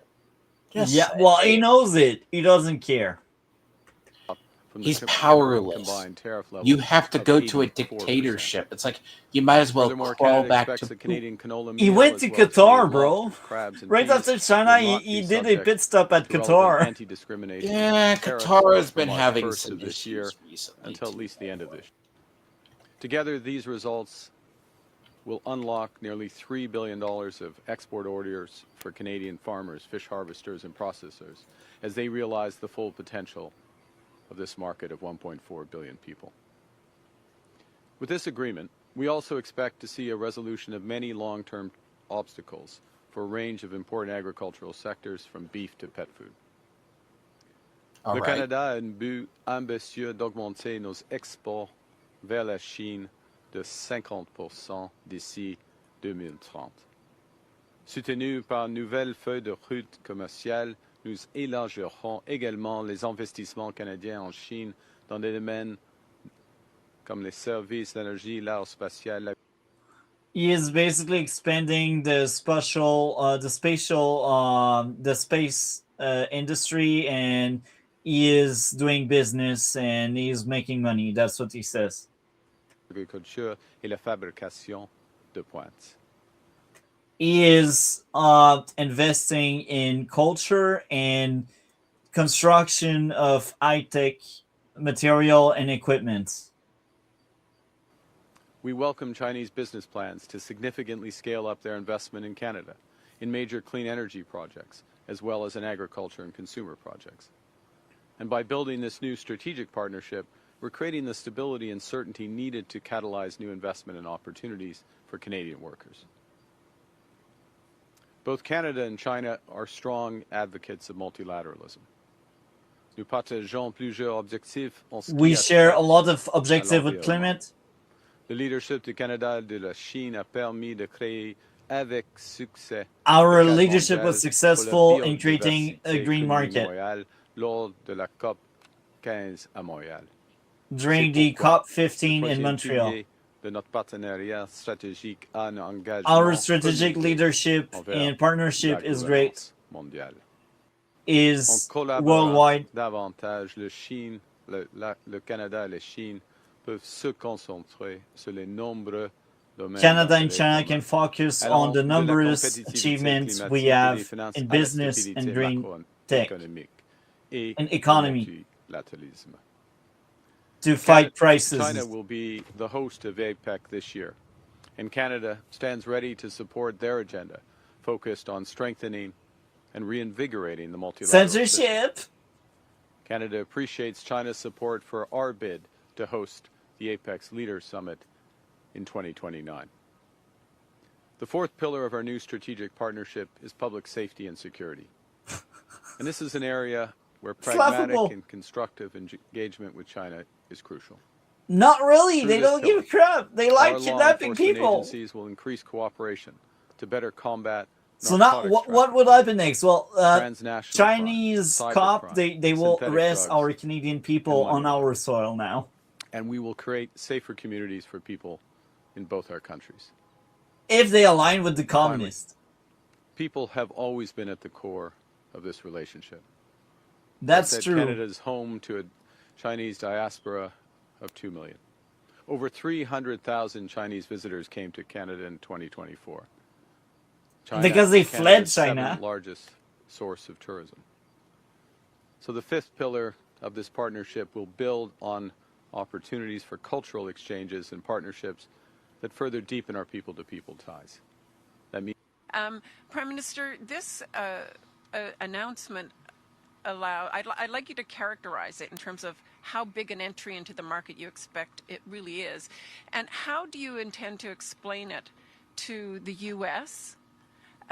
In allowing that entry? And separately, how do you intend to explain it to Canadian car makers who fear any softening on Chinese EVs? Okay, so you mean the auto portion of the broader partner? Yes, okay. So I think the first thing to say is exactly that it's part of a broader partnership, and the fundamental issue Give us is we details. have a broader strategic partnership on which to build and create big opportunity. But to get to the auto question and your various questions around specifically, let's put this in context. 49,000 vehicles, which is the cap on Chinese electric vehicle exports to Canada. Right now, he pretends the answers. That's a return to levels last seen in 2023, the last full year before the Canadian tariff actions. That's the first point. Second point, again, to put it in, dimension it, that's less than 3% of the size of the Canadian. He like to mention points, but again, he just states facts and not really responds. But hey, keep pretending you respond. Auto market. The third point, to put in context, and I reference this, is that part of this agreement, and it takes a few years to build this, a couple of years to build this, that a portion, an increasing portion of those exports will be in a new segment of the Canadian market. In other words, electric vehicles that cost less than $35,000 at the landed price. So there's huge opportunity here to get more affordable cars in the electric vehicle market for Canada. The fourth element, and in many respects the most important element, is the beginning of discussions and expectation of Chinese investment in Canada and partnership in Canada to produce vehicles over time. China, they won't really invest in Canada. They will dump their stuff here. But hey, keep defending China, Carney. So to partner with Canadian firms. And putting all this, and if I can take the last part of your question, then move to colleagues, which is vis-a-vis the U.S., I think we need to look at this in the context of building. I mean, we're building a new part of our car industry, building cars of the future in partnership, bringing affordable autos for Canadians at a time when affordability is top of mind, and doing it at a scale that allows for a smooth transition in the sector. Thanks. Next question, Steve. Steve Chase, Globe and Mail. Good afternoon. This week, 2 Liberal MPs cut short their visit to Taiwan. It was a friendship and outreach visit. They cut it short before they were going to meet with President William Lai. They said in a statement that they were advised to do this by the government. So why did the government advise these 2 Liberal MPs to cut short their... Look at his face. He is like, I don't want to hear it. I don't want accountability. I am in a pickle, and I hate you, journalist. their visit? And is this an indication we're willing to tailor our foreign policy to placate Beijing? Well, a couple of things. One is our policy with respect to Taiwan, our one China policy, which was set in 1970, has not changed. We're reaffirming our one China policy. It remains constant. It's consistent. Yeah, they call you out to the dictator, and they spit on democracies. We have relations with the government here, People's Republic of China, and we have people-to-people relations in Taiwan. Those MPs, members of my caucus, members of our caucus, participated in the people-to-people proportion of that trip. But no, not in the government proportion, and that's straightforward, not causing confusion about what the policy is of the government, the policy of Canada that has been the policy of Liberal governments. But the big question, now he says Liberal and Conservative, but the big question is why only the Liberals left? Because the Conservative did stay after the Liberal left. So again, it's the Liberals that align themselves with China. This is what's going on, and it also sends a signal to Washington. Look, we cause you up to China. We are with China. We don't like Taiwan. So, yeah. In the policy of conservative governments over the course of the last 55 years. Prochaine question, Laurence. Oui, bonjour, M. Carney, Laurence Martin, Radio-Canada. Dans la stratégie Indo-Pacifique, le Canada in the strategy in India, une puissance de plus en plus perturbatrice. That powerhouse is more dangerous and more powerful. Est-ce que c'était un choix de mots judicieux? Was that a smart quote to call them hyperpuissance perturbatrice a powerful nation that disturbed and chaotic? Et ça, c'est le monde comme il est. That's the world the way it is. They are chaotic. Et il faut pour le Canada d'avoir des relations avec des grandes puissances. Canada needs big, powerful allies. Des relations qui sont calibrées. With relationships that are on equal footing with powerful nations. C'est pas mon objectif. Is China able to meddle in our election? Prochaine question, Ashley. Vous avez changé d'avis? Je n'étais pas là. Oh, okay. So I will basically translate all of that. So the second follow-up, the follow-up is during the campaign of 2025, you were saying China meddles in election, therefore they are a security threat. And now you cozy up with them. So do you still stand with the fact that China disrupts democracy, China meddles in election? And now Carney gaslights and lies and says, I wasn't there when it happened. Yes, you were, Carney. Yes, you said yourself that they are a power that meddles with election. But now he's basically backtracking it, and he's like, they will eat it up. These Quebecers are stupid because I smile and they will believe and they will trust me and my smile and my gaslight. Because now, basically, the journalist got a gotcha moment that Carney could not defend. And what Carney does is, oh, I lie. Let's lie. Let's lie. Ashley, Ce n'était pas mon avis, madame. That wasn't my opinion. You said that China which was is a the lie. biggest security threat to Canada. Do you still believe that? The security landscape continues to change. No, it didn't change. And, it's the same. In a world that's more dangerous and divided, we face... Because you guys, liberals, are doing that. That's the reality. And the job, my responsibilities as Prime Minister, the job of the government, is to manage those threats. You don't manage them by cozying up to this. Those threats by building resilience, building security.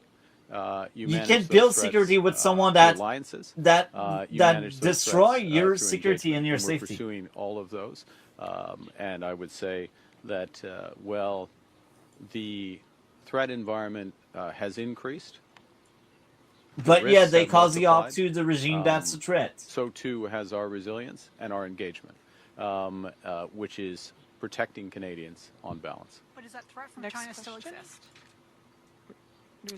I'll refer to my previous answer. Next question, Martina. Prime Minister Martina Stavis, New York Times.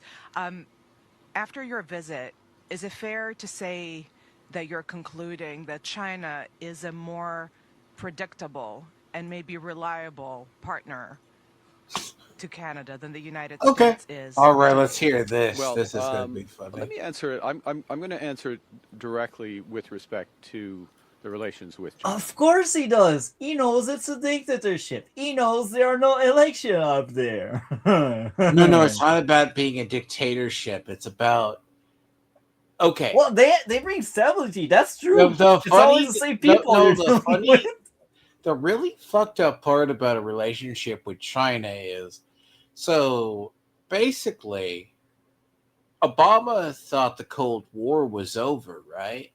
So Yeah. he goes, Putin's not a big bad man. And then, you know what wound up happening about 2016? We had we had a whole bunch of fucking election fraud and schemes where they cozied up to every major political figure in the United States at some point. And our engagement with China.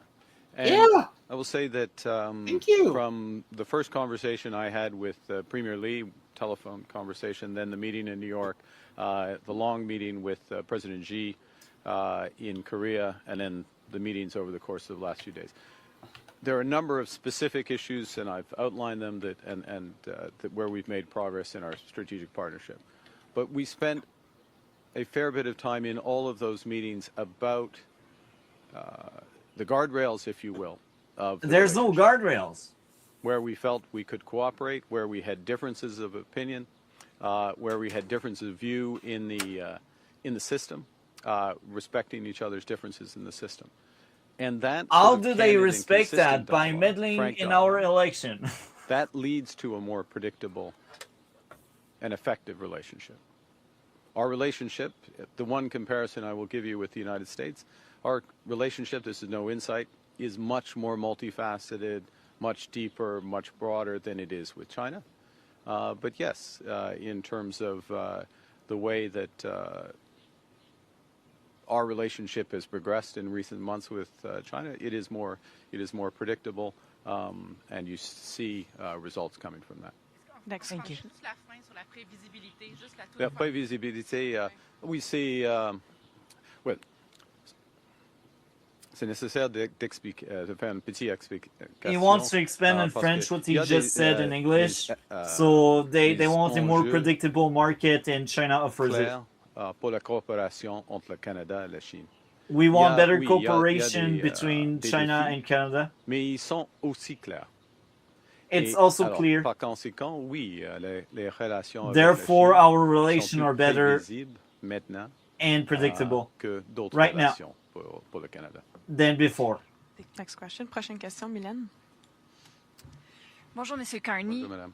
Mylène Crête de la presse. Je voulais savoir qu'est-ce que vous allez répondre à Doug Ford qui voulait. I wanted to know what's your reply to Doug Ford being angry at you for the EV sector. Pourquoi est-ce que les tarifs sur le port sont demeurés les mêmes? And why the tariffs on the seaport are the same? So, actually no, tariff on beef. So I will translate that. So basically, Doug Ford is the Ontario Prime Minister, and in Ontario we have a massive car market, and Doug Ford wasn't invited in China when they were talking about EVs and cars because they knew they would do no deal about cars and they would simply flood the market of Ontario with EVs and cars. So Doug Ford was really angry for being left out, and he did a speech saying we shouldn't be taking these EVs, and if they end up flooding our market, we should boycott all of these EVs because they are spywares and they are all of that crap. And Now the journalist is asking, what about Doug for comments about the surveillance and about flooding the market with Chinese EVs? And the second question was more like the price on beef, the price on food. Do you have any relief on canola? So that was the second question she had. So it's like two questions about market. So let's hear out about the gaslight. I cannot wait for that. Sur le porc, pork. Ils sont les mêmes, je crois que... It's the same tariffs. Je vais fournir une réponse la deuxième I will partie, provide you a better response après, later. Mais ce qui est clair, et on What's a fait clear? beaucoup de progrès dans le We had progress in the car sector. Et on a fait beaucoup de progrès. We did progress. Nous attendons We expect qu'il y ait plus de réduction des tarifs we d'agriculture. expect relief on tariffs with canola and beef. Deuxième point, en ce qui concerne Monsieur le Premier ministre Regarding Ford, Doug Ford comment, nous voulons we both want bâtir une nouvelle build industrie a automobile. new industry with cars. Alors, c'est quoi l'avenir de So what's the future? L'industrie automobile? C'est des véhicules électriques. The EVs from China. Des véhicules avec beaucoup de technologie. With et high tech. D'abordabilité. Les trois choses. And affordability. Il y a plusieurs entreprises. There are many corporations that can provide that. Qui peuvent créer ces véhicules-ci. That can create these vehicles at a low price. Alors, pour un échange d'un petit morceau du marché canadien, on a un engagement. With a small portion of our market, we have an engagement with China. Un engagement d'investissement au Canada. We have better investment in Canada. Des vrais dirigeants de nouvelles industries. Alors, c'est un accord qui va créer l'avenir pour notre industrie. That's a deal that will create the future of our relationship. Oui, ça c'est le plan. Ça c'est le plan, absolument. Annie? Hello, Prime Minister Carney. CSIS has called China an enduring threat to Canadian tech and democracy, and some in the auto sector have said that Chinese EVs could pose a national security risk if allowed into Canada. And your plan is to increase the number of those EVs that are coming into Canada every year. Did you get any assurances from President Xi that China would stay out of elections, for example, and sensitive sectors before allowing more Chinese investment in many sectors, including the auto sector? So you will get a word salad as usual because he has no guardrail. What you said.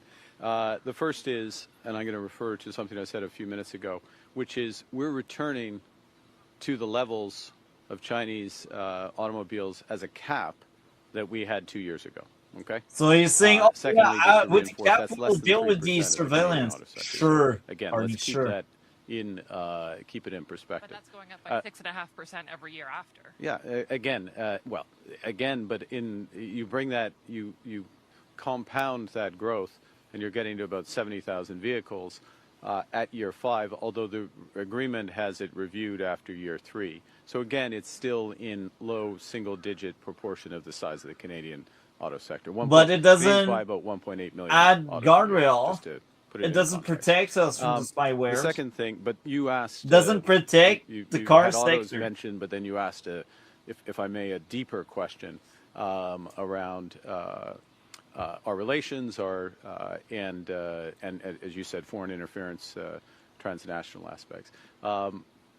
First thing I'd say is that part of the agreement includes a security aspect, greater cooperation between law enforcement on a series of cross-border crime issues. That's the kind of progress. Because they bring fentanyl and we do nothing about it. A range of issues, including illicit narcotics, but as well as interference. And then the second is that we have an understanding. These are some of the issues that we discuss in terms of our expectations in Canada, our red lines. That will never in terms of, meet expectations. Preventing foreign interference, not tolerating foreign interference, and addressing it when we see it. And As Prime Minister, I've always taken this extremely seriously, just from the point when I got my security clearance well before I was elected leader of the Liberal Party. That's a shot fired at Pierre Poilievre for not taking his. There are a lot of misconceptions. So first of all, when Pierre Poilievre was a cabinet member for Stephen Harper, he had his security clearance. However, he didn't update it. That's a big factor. The other reason is if you have the security clearance, that means you have a gag order and you cannot really speak out on things. Therefore, you cannot really do your job as the opposition if you really want to tear apart narrative and stuff the government does. So that's why Pierre Poilievre doesn't have his security clearance. But again, the Liberals, they like to use it, but that should backfire because that means our guy wants transparency, something a Liberal is allergic to.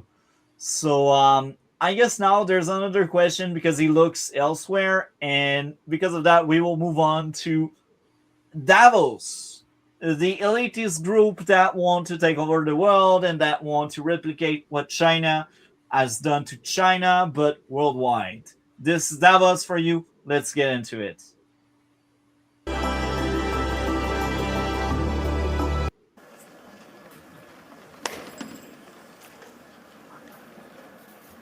Mark, should I read yours? Calm.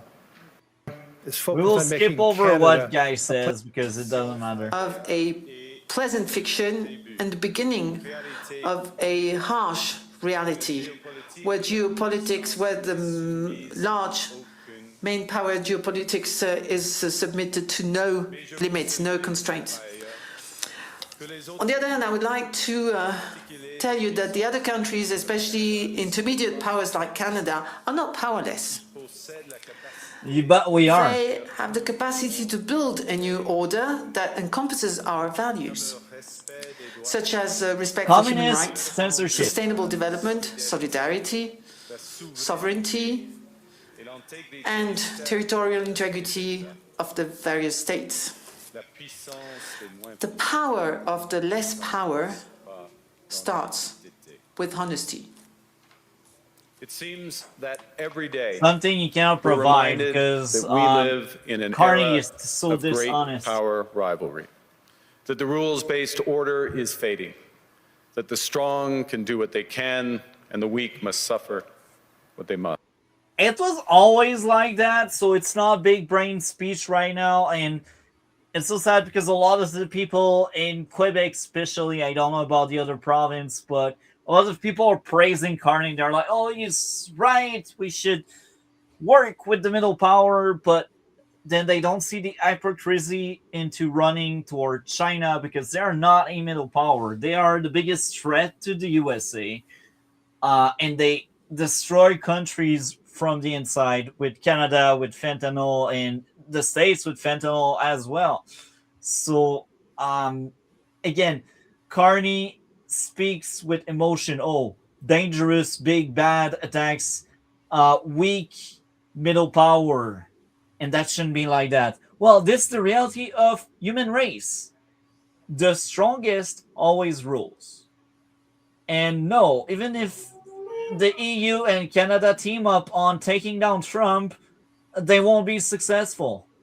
I did the calculation. It's around 3% the kind of commitment in military they have when compared to the USA. So there's no way in hell they can compete with the USA, even if they all team up to fight the USA. The only way they could fight maybe the USA is with China help. But even there, even if China helps them, they are not strong enough. So to say, oh, it should be the middle power against the big one to stand up, you guys will collapse. And this is, again, survival of the strongest. And that's something that has been ruling our world since the dawn of time. Each big empire was built on strength, not on a bunch of middle power. That's the reality. You need to face it, Mr. The pragmatic guy. So let's hear more about that speech.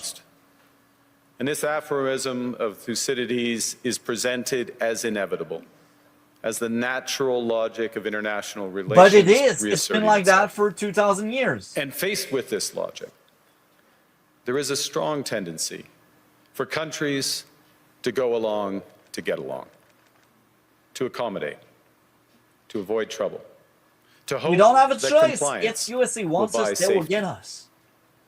Well, it won't. Yes, it will. So what Lies, are our Tesla. options? He is so disconnected In from reality. 1978, the Czech dissident Václav Havel, later president, wrote an essay called The Power of the Powerless. And in it, he asked a simple question: how did the communist system sustain itself? And his answer began with a greengrocer. It's kind of funny how he wants the communists to sustain themselves. It's like being blunt and honest, and I don't understand how people can hear that and not have goosebumps at someone that apparently is in charge of a democracy praising the word of pro-communist people. It's beyond me. You should have goosebumps. If you live in Canada and you believe in democracy and you hear that, you should have goosebumps. Every morning, this shopkeeper places a sign in his window: "Workers of the world unite." He doesn't believe it. No one does. But he places the sign anyway to avoid trouble, to signal compliance, to get along. And because every shopkeeper on every street does the same, the system persists.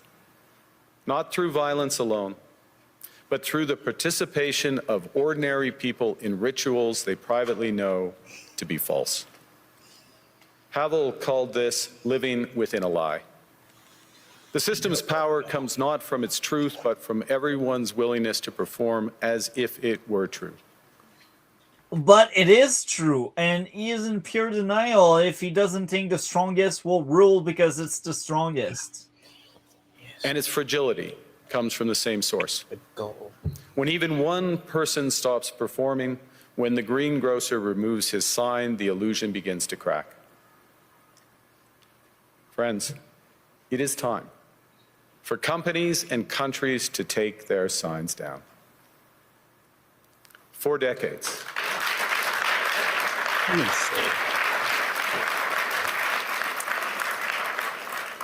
For decades, countries like Canada prospered under what we called the rules-based international order. We joined its institutions, we praised its principles, we benefited from its predictability. And because of that, we could pursue values-based foreign policies under its protection. We knew the story of the international rules-based order was partially false. Yes, this is That actually the strongest very would key to exempt his themselves stuff. when convenient. That trade. By the way, it's not partially true. The strongest will rule. It's a fact. It's being pragmatic, something he likes so much to say he is when he's not right now. Because You're not past the point. The reason why this speech was interesting is he's saying that the liberal world order is dead, so he needs to redefine it. So he said if he goes to like other people, this is because he blames utterly the US and other people for the entire destruction of global order. This is how bad he has TDS, and I guess when he went to Davos. And he also knows lots of his base have TDS. So this whole speech, if you ever listen to it, it's like 15, 20 minutes, is basically him saying that he tried to make a deal with the U.S. and other He didn't try. I'm sorry, but no. You can pretend he did, but I don't think he tried. Yeah. Trade rules were enforced asymmetrically. And we knew that international law applied with varying rigor depending on the identity of the accused or the victim. Okay. This fiction was useful. And American hegemony in particular helped provide public goods, open sea lanes, a stable financial system, collective security, and support for frameworks for resolving disputes. So we placed the sign in the window. We participated in the rituals. And we largely avoided calling out the gaps between rhetoric and reality. This bargain no longer works. Let me be direct. We are in the midst of a rupture, not a transition. Over the past 2 decades, a series of crises in finance, health, energy, and geopolitics Caused have by laid bare the liberals. risks of extreme global integration. But more recently, great powers Liberal have begun spending, using economic social integration spending. as weapons. Yes. Tariffs as leverage, financial infrastructure as coercion, supply Welcome to chains the as laws of power, vulnerabilities to be jackass. exploited. You cannot live within the lie of mutual benefit through integration when integration becomes the source of your subordination. What did Canada did to the First Nation? What did the American did to your First Nations? I mean, that's exactly all that happened through the years. I can name examples. Alexander the Great, he dominated areas because that's the strongest shall rule.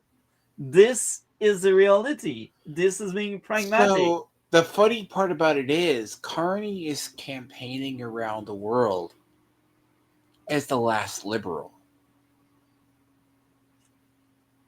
He's the last globalist. That's kind of his. Well, Keir Starmer in the UK is pretty much the same, but he's kind of cooked because he won't be elected again. He might. That I don't know about them. And here's what I say about the UK. UK's a really, really fickle and weird place. Like, it's a bad place. I don't want to live there. It's like, okay, so let's say a British person tries to understand American politics. They don't really do well with it. But there's also this strange thing where it looks like so the funny thing about Davos this year is Davos was signaling this year that globalism is on the decline. You need to go back to the nationalism. Well, basically national pride. What's best for Germany. And a lot of these alliances we're seeing it. Now, the funny thing is, Carney's speech was received not really well because a couple ideologues clapped like trained seals. Well, I will tell you this, Dragon. It was received well in Quebec, in Canada, so it did its job because right now Carney is in camping mode. So yes, but globally, it made him look like a jackass. Yeah, I know. I agree with you. But I'm telling you the other point where, as much as he looked bad on the world stage, he looked good here in Canada, and this is where he needs to be elected again. I can't believe I say that. We all said because he's about to get into his part of the speech where he said our U.S. navies, that he doesn't need our U.S. navies. Because we just look when the USA will pull out of NATO, just look all it will collapse. The multilateral institutions on which the middle powers have relied, the WTO, the UN, the COP, the architecture, the very architecture of collective problem solving are under threat. And as a result, many countries are drawing the same conclusions, that they must develop greater strategic autonomy but in why? energy, food, critical minerals, in finance and supply chains. Globalism is a shit and this show. impulse is understandable. A country that can't feed itself, fuel itself, or defend itself has few options. When the rules no longer protect you, you must protect yourself. Food banks are empty. But let's be clear-eyed about where this leads. A world of fortresses will be poorer, more fragile, and less sustainable. That goes literally against history. History proved him wrong on that statement. Every empire did flourish. Yes, some empire had downfall, but it's not because it didn't work for years. It's because other powerful nation took over. We had the British for years. We had the UK for years. We had the French for years. Then the USA came in and they toppled it because the USA was stronger. It's always the strongest shall rule. It was that way for history. So to say, oh, the fortress is not the answer, makes you poorer. No, bro. No. It makes you glorious until someone does it better than you, and then they take your spot. It's simple. Simple. If great powers abandon even the pretense of rules and values for the unhindered pursuit of their power and interests, the gains from transactionalism will become harder to replicate. Hegemons cannot continually monetize their relationships. Allies will So is he diversify saying to hedge globalism against is good? uncertainty. Yeah. They'll buy insurance, We need increase globalism options to survive? in order to rebuild That's why sovereignty. globalism is slowly Sovereignty dying. that was once grounded in rules, but will increasingly be anchored in the ability to withstand pressure. This room knows this is classic risk management. Risk management comes at a price. But that cost of strategic autonomy, of sovereignty, can also be shared. Collective investments in resilience are cheaper than everyone building their own fortresses. Yet Shared promote standards globalism. reduce fragmentations. about that? Complementarities are positive sum. And the question for middle powers like Canada is not whether to adapt to the new reality. We must. The question is whether sell out we to adapt China by or simply someone building bigger. higher walls or whether we can do something more ambitious. Now, Canada was amongst the first to hear the wake-up call, leading us to fundamentally shift our strategic posture. TDS was your Canadians fundamental know that our wake-up old, call. comfortable assumptions that our geography and alliance memberships automatically Get confer Trump's speech prosperity ready. and security. Will do. That assumption is no longer TDS was valid. your wake-up call, huh? And our new approach rests on what Alexander Stubb, TDS President of Finland, has didn't- termed value-based realism. Or to put another way, Let's see his we aim interview to be both afterwards, principled and pragmatic. Pragmatic, Principled in our okay. commitment to fundamental values, sovereignty, yeah. territorial integrity, the prohibition of the use of force except when consistent with the UN Charter, and respect for human rights. By the way, the UN is collapsing. Nobody can take them NATO seriously is anymore. okay. The thing about, do you know what's funny about? It's not because of the Greenland stuff, because Putin proved the fragility of the, not of the UN. By the way, Of NATO, Europe. NATO proved it. He proved NATO was still good, but the other ones are going bad. Carney here, okay, you're a Canadian, and I'm going to defer to you. What has Carney accomplished as a key policy in his time as Prime Minister? More deficit, more censorship. Can you think of anything positive? Positive? Well, I don't know. If we think about positive from Carney, his wallet got bigger. He got more money, but for himself. Like, Has for he people, done any not major really. legislation? Okay, Like, I if will you admit, ask- I if will you- give him credit where credit is due. 2 laws have passed in the 9 months the House was sitting. So by December, they had 2 laws passing. So I will give them credit where credit is due.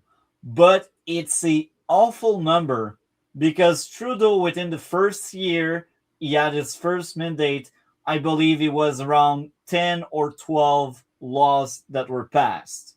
And Trudeau was kind of bad at dealing with the opposition. So that was a similar case as Carney, but Carney only 2. So he was not effective at passing bills through.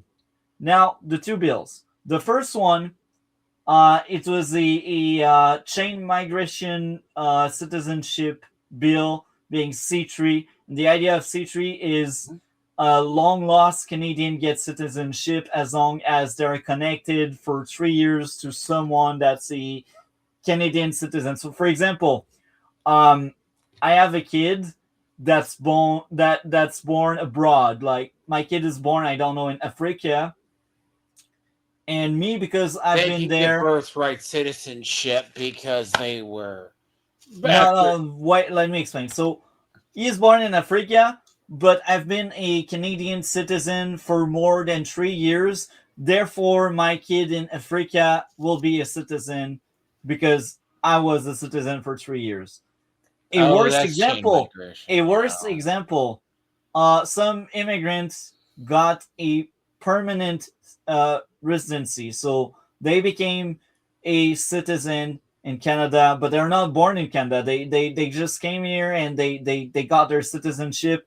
Their kids, even if they're born abroad, they will be able to ask for citizenship if the person related to them spent 3 years in the country, and not 3 years in a row, 3 years in general. So, for example, someone takes a year vacation in Canada, and then I don't know, like 2 or 3 years later, he takes a second year, and like I don't know, 10 years later, a third year. So for like it took 10 years, and that person within these 10 years they spent 3 years in Canada as a citizen.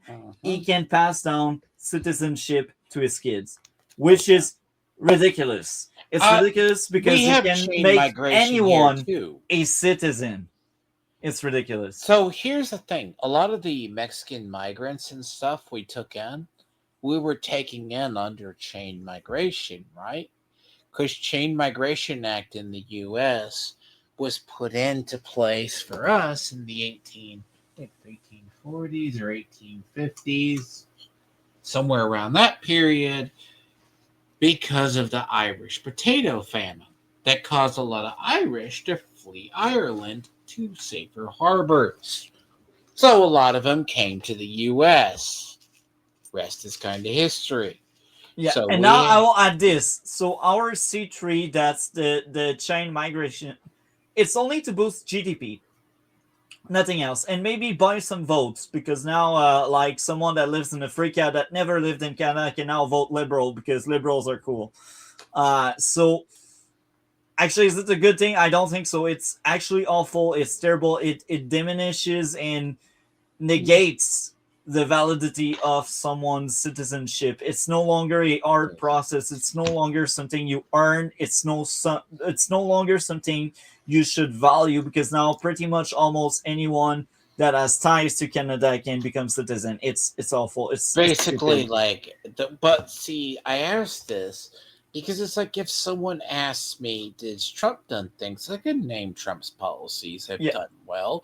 The thing is, Carney, when he goes abroad, he looks like a clown because he has no historical achievements or no policy achievements he can show abroad. And I will also add this, Dragon. It should be very easy, because before the floor crossing, he had 169 seats. So he was 3 seats away from a majority. Therefore, he needed 4 votes to pass anything, because the chair is a liberal chair. So if he was able to convince 4 people in the opposition that his bill or law was good and effective, he could have passed anything. So the fact that he had so much power, because he's very close to have enormous power, and now it's worse because he has 2 floor crossers, but all he needs is to convince 4 people from the opposite side to vote for his thing. It's simple. It's easy. Can-in votes, like our Congress or our Senate, we can sometimes have an even majority or minority part, right? You just gotta peel. So you're telling me Carney cannot peel off like 3 votes to go override conservatives? Yeah, he is incapable. He is not smart enough. Not have floor crossers. We're talking have people. Let's say, like in Congress, we put forth a bill, even in the Senate. You get Republicans who vote for Democrat bills. Yeah, exactly. So that's what's going on. So what I'm telling you right now is he has 169 seats that are liberals, like before the floor crossing. So all he needed to do is talk to the opposition, be a true team player that has diplomacy, and that's like, I want to negotiate, I want to get my things passed, So what can I do for you so you can vote for my team? It's simple. It's easy. It's Talk not to the other complicated. side. How hard is that? Yet he could not gather more than 4 votes from the opposition to get his thing passed. He could not find such thing. He was able to do it twice, and he tried so many things to get it passed.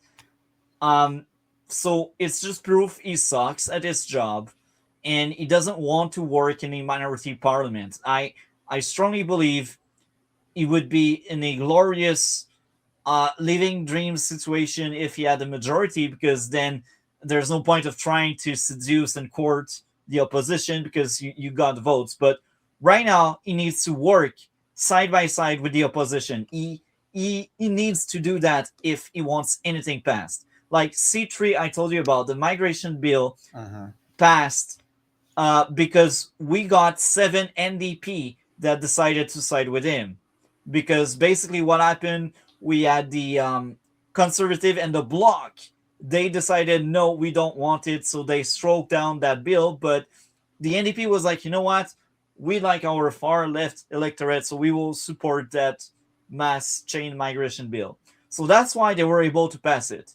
And now you're telling me you tried so many bills, so many laws, and there's only 2 that passed. Well, it's very easy. All you need is 4%.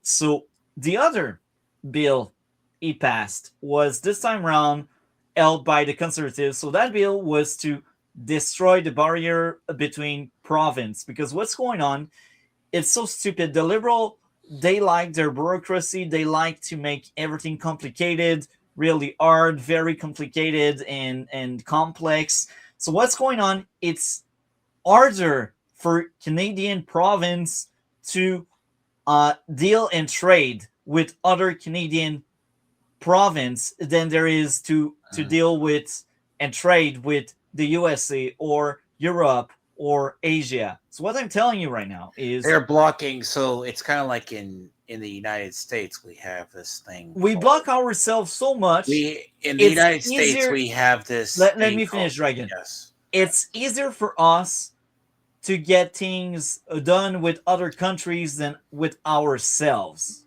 trade-wise, market-wise. It's how bad this is.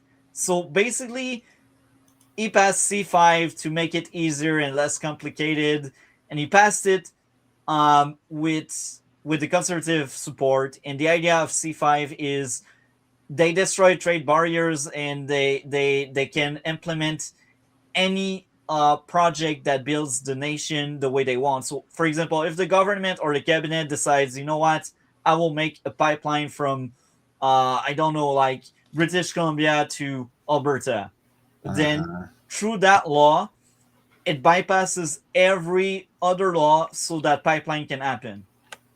So it's very easy, because once you got that bill, that law, you can do whatever. And yet no pipeline, yet no nation project spawned from that bill. And he has the power to bypass all of the stupid laws, all of the bad things in Canada. He has the powers because the conservatives supported that. Yet he did nothing. So that goes back to what you said. He goes to the world stage empty-handed. And pragmatic in recognizing that progress is often incremental, that interests diverge, that not every partner will share all of our values. So we're engaging broadly, strategically, with open eyes. We actively take on the world as it is, not wait around for a world we wish to be. We are calibrating our relationships so their depth reflects our values. And we're prioritizing broad engagement to maximize our influence, given the fluidity of the world at the moment, the risks that this poses, and the stakes for what comes next. And we are no longer just relying on the strength of our values, but also the value of our strength. Communism, censorship. We are building that strength at home. Since my government took office, we have cut taxes on incomes, on capital gains and business investment. We have removed all federal barriers to interprovincial trade. We are fast-tracking $1 trillion of investments in energy, AI, critical minerals, new trade corridors, and beyond. We're doubling our defense spending by the end of this decade, and we're doing so in ways that build our domestic industries. And we are rapidly diversifying abroad. We've agreed a comprehensive strategic partnership with the EU, including joining SAFE, the European Defense Procurement Arrangements. We have signed 12 other trade and security deals on 4 continents in 6 months. The past few days, we've concluded new strategic partnerships with China and Qatar. We're negotiating free trade pacts with India, ASEAN, Thailand, Philippines, and Mercosur. We're doing something else. To help solve global problems, we're pursuing variable geometry. In other words, different coalitions for different issues based on common values and interests. So on Ukraine, we're a core member of the Coalition of the Willing and one of the largest per capita contributors to its defense and security. On Arctic sovereignty, we stand firmly with Greenland and Denmark and fully support their unique right to determine Greenland's future.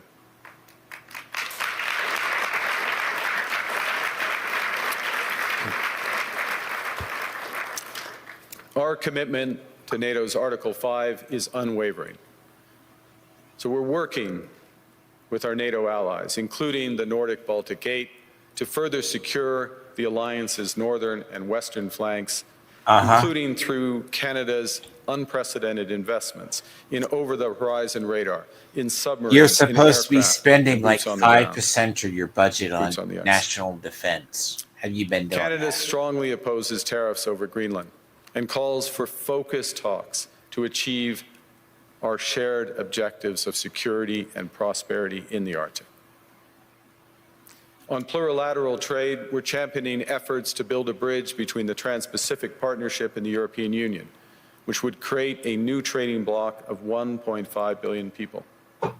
On critical minerals, we're forming buyers clubs anchored in the G7 so that the world can diversify away from concentrated supply. But you don't allow. And on AI, we're cooperating with like-minded democracies to ensure that we won't China's not ultimately be forced like-minded. to choose between hegemons and hyperscalers. China's not like-minded This is on not AI. multilateralism. India with the caste Nor is it system. relying on No, India isn't their either. institutions. I'd have to tell you, there's It's a building secret way to do coalitions trade that deal with work, India. issues by issue, with partners who share enough common ground to act together.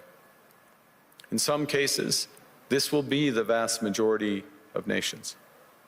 What it's Vast doing is majority of creating a nations, dense sure. web of connections across trade, investment, culture, on which we can draw for future challenges and opportunities. Argue the middle powers must act together because if we're not at the table, we're on the menu. I think you guys are the menu, guys. But I'd also say that great powers can afford for now to go it alone. They have the market size, the military capacity, and the leverage to dictate terms. Middle powers do not. Shot But when fired we at the only States. negotiate bilaterally with a hegemon, Yeah, and we he negotiate wonders from why weakness. Trump doesn't fucking We accept like him. what's offered. We compete with each other to be the most accommodating. That's This a is not freaking sovereignty. lie. It's the performance of sovereignty while accepting subordination. In a world of Here's great the thing, power no one rivalry, the believes countries us. in between have a This choice. speech was a Compete joke. with each other for favor or to combine to create a third path with impact. By the way, that guy over there, We fun shouldn't fact, allow let me the pause a second. That guy who's over there, that's the guy who's the head of BlackRock. He thinks he's a joke. You should see this interview afterwards. He's looking at him like he's stupid because even BlackRock knows half this stuff is dumb. rise of hard power More to than blind half, us to I'd the say. fact that the power of legitimacy, integrity, and rules will remain strong if we choose to wield them together. Which brings me back to Havel. What does it mean for middle powers to live the truth? Well, first, it means naming reality. Stop invoking rules-based international order as though it still functions as advertised. Call it what it is. a system of intensifying great power rivalry where the most powerful pursue their interests using economic integration as coercion. It means acting consistently, applying the same standards to allies and rivals. China is our allies, and they are not so green. China are our allies, and they don't really like humans, right? Like they have adaptation center, they kidnap people, they actively have slavery.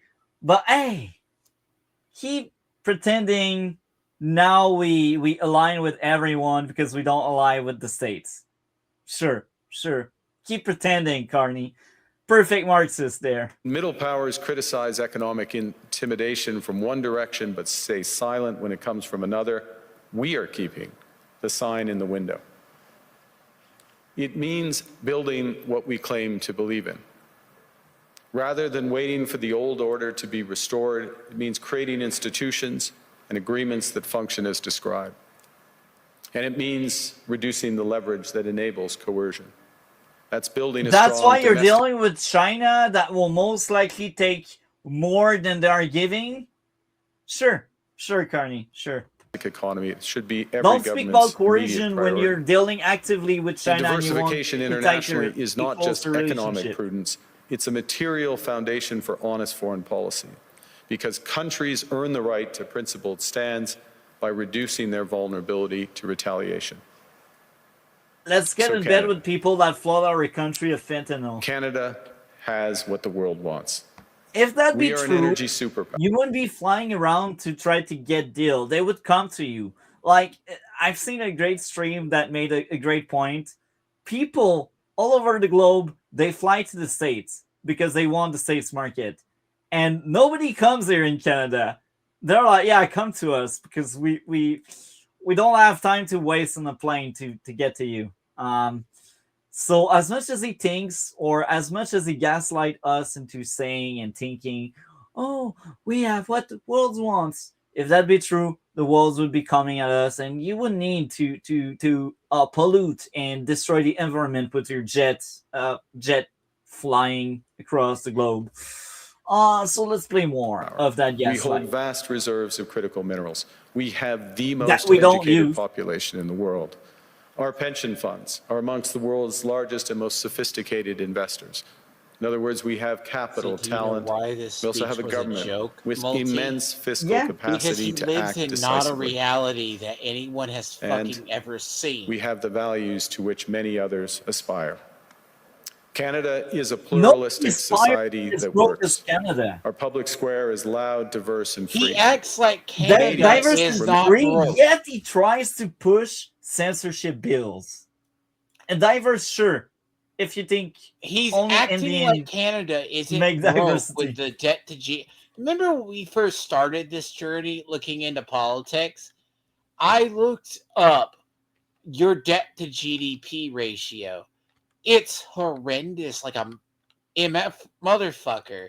He does this speech before this saying he's economically viable and we need to go make trade deals with countries like China.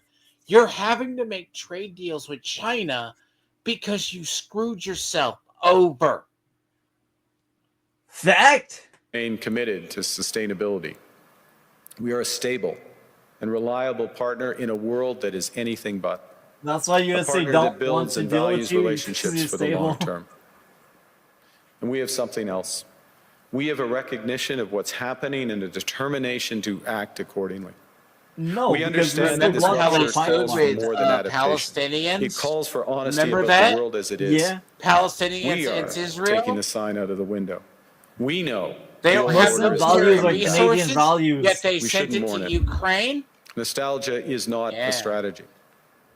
But we believe that from the fracture, we can build something bigger, better, stronger, more just. This is the task of the middle powers. The countries that have the most to lose from a world of fortresses and the most to gain from genuine cooperation. The powerful have their power. But we have something too. The capacity to stop pretending.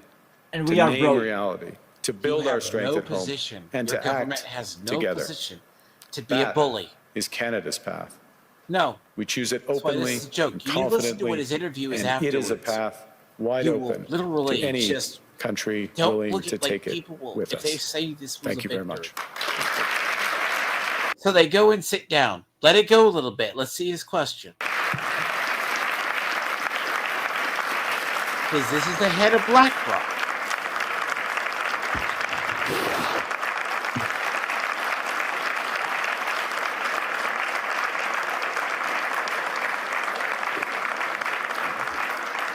That's a look of, did I do well, good? Thank you, Prime Minister. I don't think I've seen many standing ovations at Davos, so that was interesting.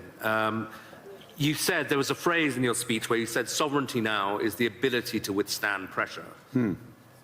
Isn't Canada almost uniquely vulnerable to pressure because of the extent of your trade dependence on the United States? Well, the proof is that we have been able to withstand the pressure, and there has been considerable pressure. So that's why you dropped everything, so you don't destroy ourselves. Well, you actually destroyed ourselves, but like, I mean, there's so much pressure. We are causing up to China. I told you.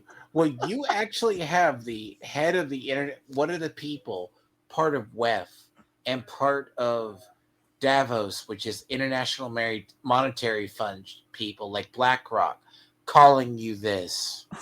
That's a question from him. I told you. Peace. This is good.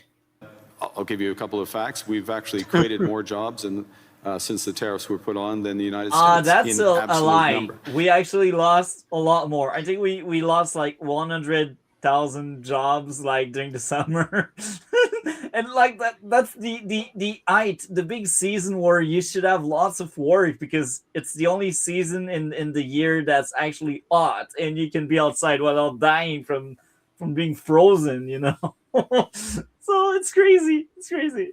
Economy is growing at the second fastest rate within the G7. That's a lie. We are dead there are last. pockets of extreme pressure without question. No, just see if he follows up. Headline. He's talking to the head of the second BlackRock. thing, and it's a fundamental point, the guy is the who's recognition that we can give ourselves CEO. far more than any foreign country can take away. There's lots of efficiencies in having one Canadian market, the $1 trillion of domestic investment. We still have our and barriers between building province, these partnerships by the way. abroad, all of which are bigger returns than what's been lost. He'll hang himself. That's not to say we would rather not lose it, but we can withstand the pressure, and we are. And I was interested that you said basically the old world's not coming back. So you're not seeing this as a period where you just have to get through and normalcy will return. I think that is our view. I said this is and his own words. We regret it, but we're not going to sit around and mourn it. We're acting.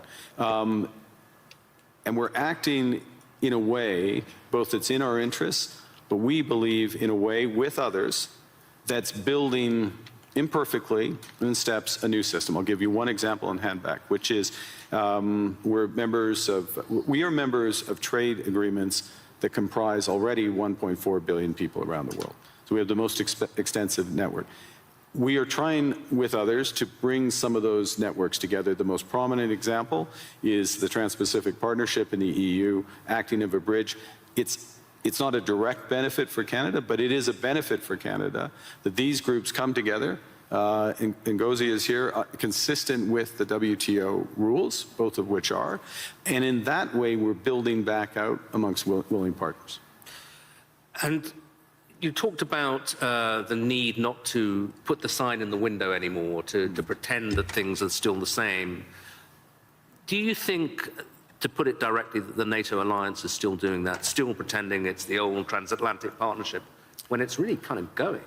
Well, I think clearly NATO is experiencing a test right now, and the first response to that test has to be to respond in a way that ensures the security of the Arctic in a robust way for all possibilities.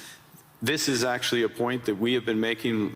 If we did put out the sign as a planet, as a world, NATO wouldn't be collapsing like that. It would be standing strong. Because again, if it's collapsing, it's because we gave up on it, and it's because without the US it doesn't work, because you guys in the Europe and us guys in Canada, we suck. See, here's the In recent thing. years. He's talking to a financial person. BlackRock and Vanguard. You hear about them. That's who the guy he's talking to. Yeah. This guy's It's a point that I made at the him. NATO summit back in June, which seemed like a pledging summit, but also was to get NATO policies in the right direction. So I think in the immediate term, one of the imperatives is to reinforce things that Canada is doing, Nordic Baltic 8 are doing, the UK are doing, other NATO partners, France included, in a comprehensive way that provides much greater security in the Arctic. This is the test, and so I wouldn't say the NATO sign stays in the window, but we've got to meet the moment of that. You also, a big theme of your speech was the need for middle powers to work together. Yeah. Okay. But you've just been to the other great power, to China. And I think people are very intrigued by seeing that meeting. And some people say, kind of, that's a mistake, really, because you're going to make yourself more dependent on China. They're not that benign either. The US will be very annoyed. What's the defense of what you're doing, and what do you hope to get out of it? Well, the first thing is to say it's not a defense. It's an. I know the way you framed the question. But He won't say it out loud, but he's doing it because he wants money and because he likes his voting base as TDS. So that's why he's doing it. You're getting clowned upon. It's building out. It's something positive as opposed to against. We're for something as opposed to being against. The second is there are very clear guardrails in that relationship. I spoke of calibration of relationships in my remarks. That's what I mean by it. But within those clear guardrails are huge opportunities in energy, both clean and conventional, obviously in motor vehicles, in agriculture, in financial services, all of which is mutually beneficial. So it's additive. And look, it's the second largest economy and it's our second largest trading partner. We should have a strategic partnership with them within those guardrails, and that's what we've achieved. And it is an interesting reversal, though, because I think certainly during the Biden administration, there was this sense that the Western world was trying to decouple from China, or de-risk at least. Yeah. And is now in this new world, that really going to go into reverse, and de-risking from China because there are other risks is less of a thing. You need, again, many in this room, this is their livelihood, you need a web of connections. Really? And to miss out in that web some of the largest ones, United States, we already have that, China, India, Mercosur, European Union, that's a mistake. That's not managing your relationships properly. That makes you stronger, makes you more resilient. And then on top of that, I'll give you again, I'll appeal since it's in the headlines to the Nordics. Nordics plus Canada, it's 20% of global GDP. It's not the first thing people would realize. But that relationship, which is deepening for security reasons, because we're like-minded, those are the types of partnerships that I think we'll see more of. And you. By the way, he says like-minded. If I remember correctly, Qatar is a country that doesn't really like women and their rights, while Canada is proud to defend women's rights. So I don't know how much that is true. I mean, he did defend the Palestinian state. Let's go, Palestine! Got a round of applause when you said something strong about standing on principle on Greenland. Do you think we can find an off-ramp on that? I mean, I'm sure you'll speak of it, but put it this way, if there isn't an off-ramp, where does this go? I strongly believe that there's a better outcome that come from the discussions that have been catalyzed in an unusual way. Catalyzed is favorite word. And we absolutely stand by the principles that I referenced. That solution starts with security, and a security, yes, of Greenland, but more broadly of the Arctic. Canada is foursquare contributing to that. We're at the start of a major ramp up above and beyond, so we'll be a major contributor to that. NATO has to deliver on that. We're working intensively in order to do it. As well, prosperity for the people of Greenland. In the end, it comes back to the people there, and there are opportunities to do that in ways that would strengthen all of the alliance. And when President Trump says, oh, you know, Greenland's under threat from Russia, even from China, is that for real? I would say that there are threat. Russia is without question a threat in the Arctic, without question. Russia does lots of horrible things. It's kind of funny how Russia and China are two coins, the same thing. So what I mean by there is China and Russia are both communists.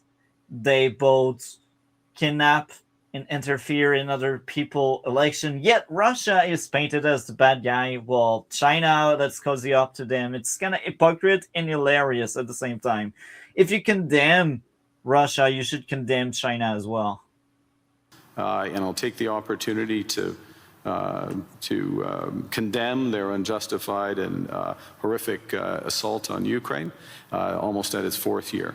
But we let China play along Taiwan and maybe annex them. Need to protect, which is why we have 364 5-day air, sea, and land presence. It's why we're adding to our submarine fleet, adding to our air fighter fleet, why we're building out over-the-horizon radar. Our air fighters are like 30 years old. They may end up crashing because they're too old. Partners. The threat is more perspective than actual at this stage in terms of actual activity in the Arctic, and we intend to keep it that way. Another big issue that's going to come up this week is this board of peace that President Trump is keen on. I'm not sure whether it's for Gaza or for the entire world, but apparently Canada's been invited. Are you going to join? We have been invited, and let me start by no, I think we should that's recognize the progress that has been made. Canada is not part of that board. Getting to towards the end of the first phase of this process, and the activation, if I can put it that way, of the process to set up the Board of Peace is the start of phase 2. Our view is, and that's to be welcomed, and this is a positive vehicle. Our view is we need to work on the actual structure of the vehicle. You just referenced, is it for Gaza? Well, the UN resolution, Security Council Resolution 2803, references a Board of Peace for Gaza. That's where we see it becoming immediately operative, and it needs to be, in our view, it's better to be designed in that way for the immediate needs there. There are many other needs around the world, first point. Second point, it needs to coincide with the immediate full flow of humanitarian aid into Gaza. We are still not where we need to be. Conditions still are horrific. So that needs to come alongside. We think there's aspects of the governance and the decision-making process that could be improved. But we will work with others, obviously work with the United States, because we will do anything that we can to improve the situation, the horrific situation there, and to move onto a path to a true two-state solution. Final video for tonight. Investing in infrastructure. My policies, we are witnessing the exact go back here. Larry. We appreciate him here. So let me introduce and welcome back to Davos the President of the United States, Donald J. Trump.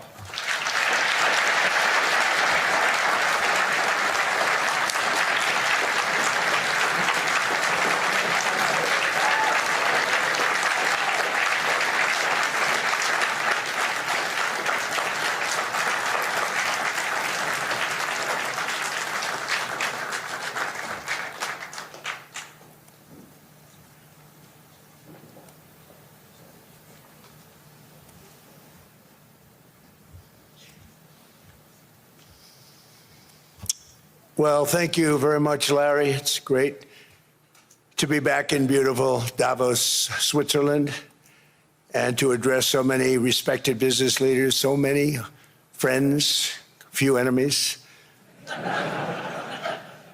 and all of the distinguished See, they actually guests. It's laugh. a who's who, I will say that. I've come to this year's World Economic Forum with truly phenomenal news from America. Yesterday marked the one-year anniversary of my inauguration, and today, after 12 months back in the White House, our economy is booming, growth is exploding, productivity is surging, investment is soaring, incomes are rising, inflation has been defeated, our previously open and dangerous border is closed and virtually impenetrable, and the United States is in the midst of the fastest and most dramatic economic turnaround in our country's history.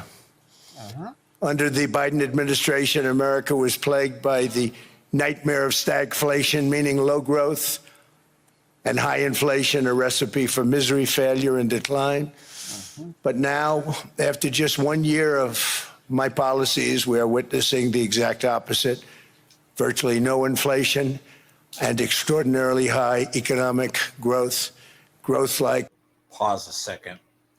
Yes, we do have inflation in the United States still, but not food inflation, insurance rates. But that's something that can be worked on. I believe you'll see very shortly our country has never seen before, perhaps no country has ever seen before. Over the past 3 months, core inflation has been just 1.6%. Yes, meanwhile, fourth quarter growth is projected to be and other items 5.4%, far greater than anybody other than myself and a few others had predicted.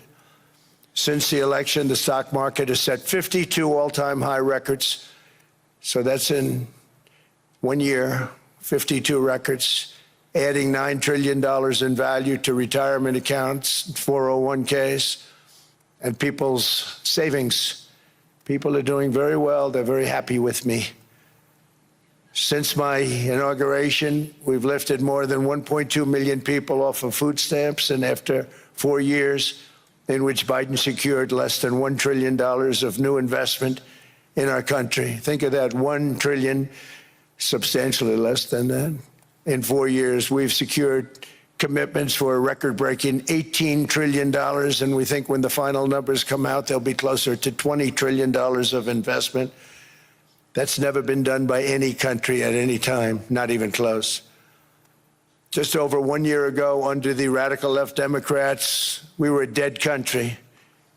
Now we are the hottest country anywhere in the world.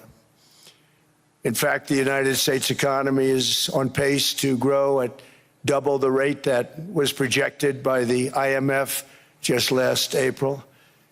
And with my growth and tariff policies, it should be much higher. I really believe we can be much higher than that. Yeah. And this is all great news, and it's great for all nations.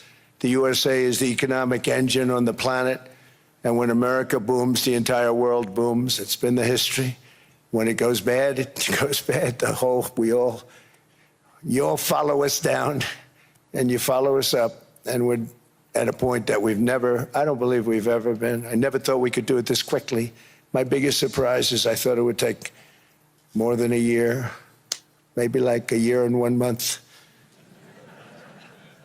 But it's happened very quickly. This afternoon, I want to discuss how we have achieved this economic miracle, how we intend to raise living standards for our citizens to levels never seen before, and perhaps how you too and the places where you come from can do much better by following what we're doing, because certain places in Europe are not even recognizable, frankly, anymore. I'm going to say this. Perhaps Carney should be taking notes. The problem here, now, normally presidents don't like going to Davos because Davos has been a hostile place to places like the United States. When he said, "I'm surrounded by friends and enemies alike," they laughed. Okay? Trump has a record. Yes, we're dealing with Minnesota right now, but this is a bunch of activists losing their cool, and that's an evolving situation. because we've been on the cusp of a tipping situation because liberals and leftoids here are becoming violent, along with Antifa and a bunch of other people who look at Trump as insane. Personally, I don't like Trump 100%, but he does have economic success. Now we will see if his investments do pay off. So far they have. This takes about 6 months. We'll see if the microprocessor does.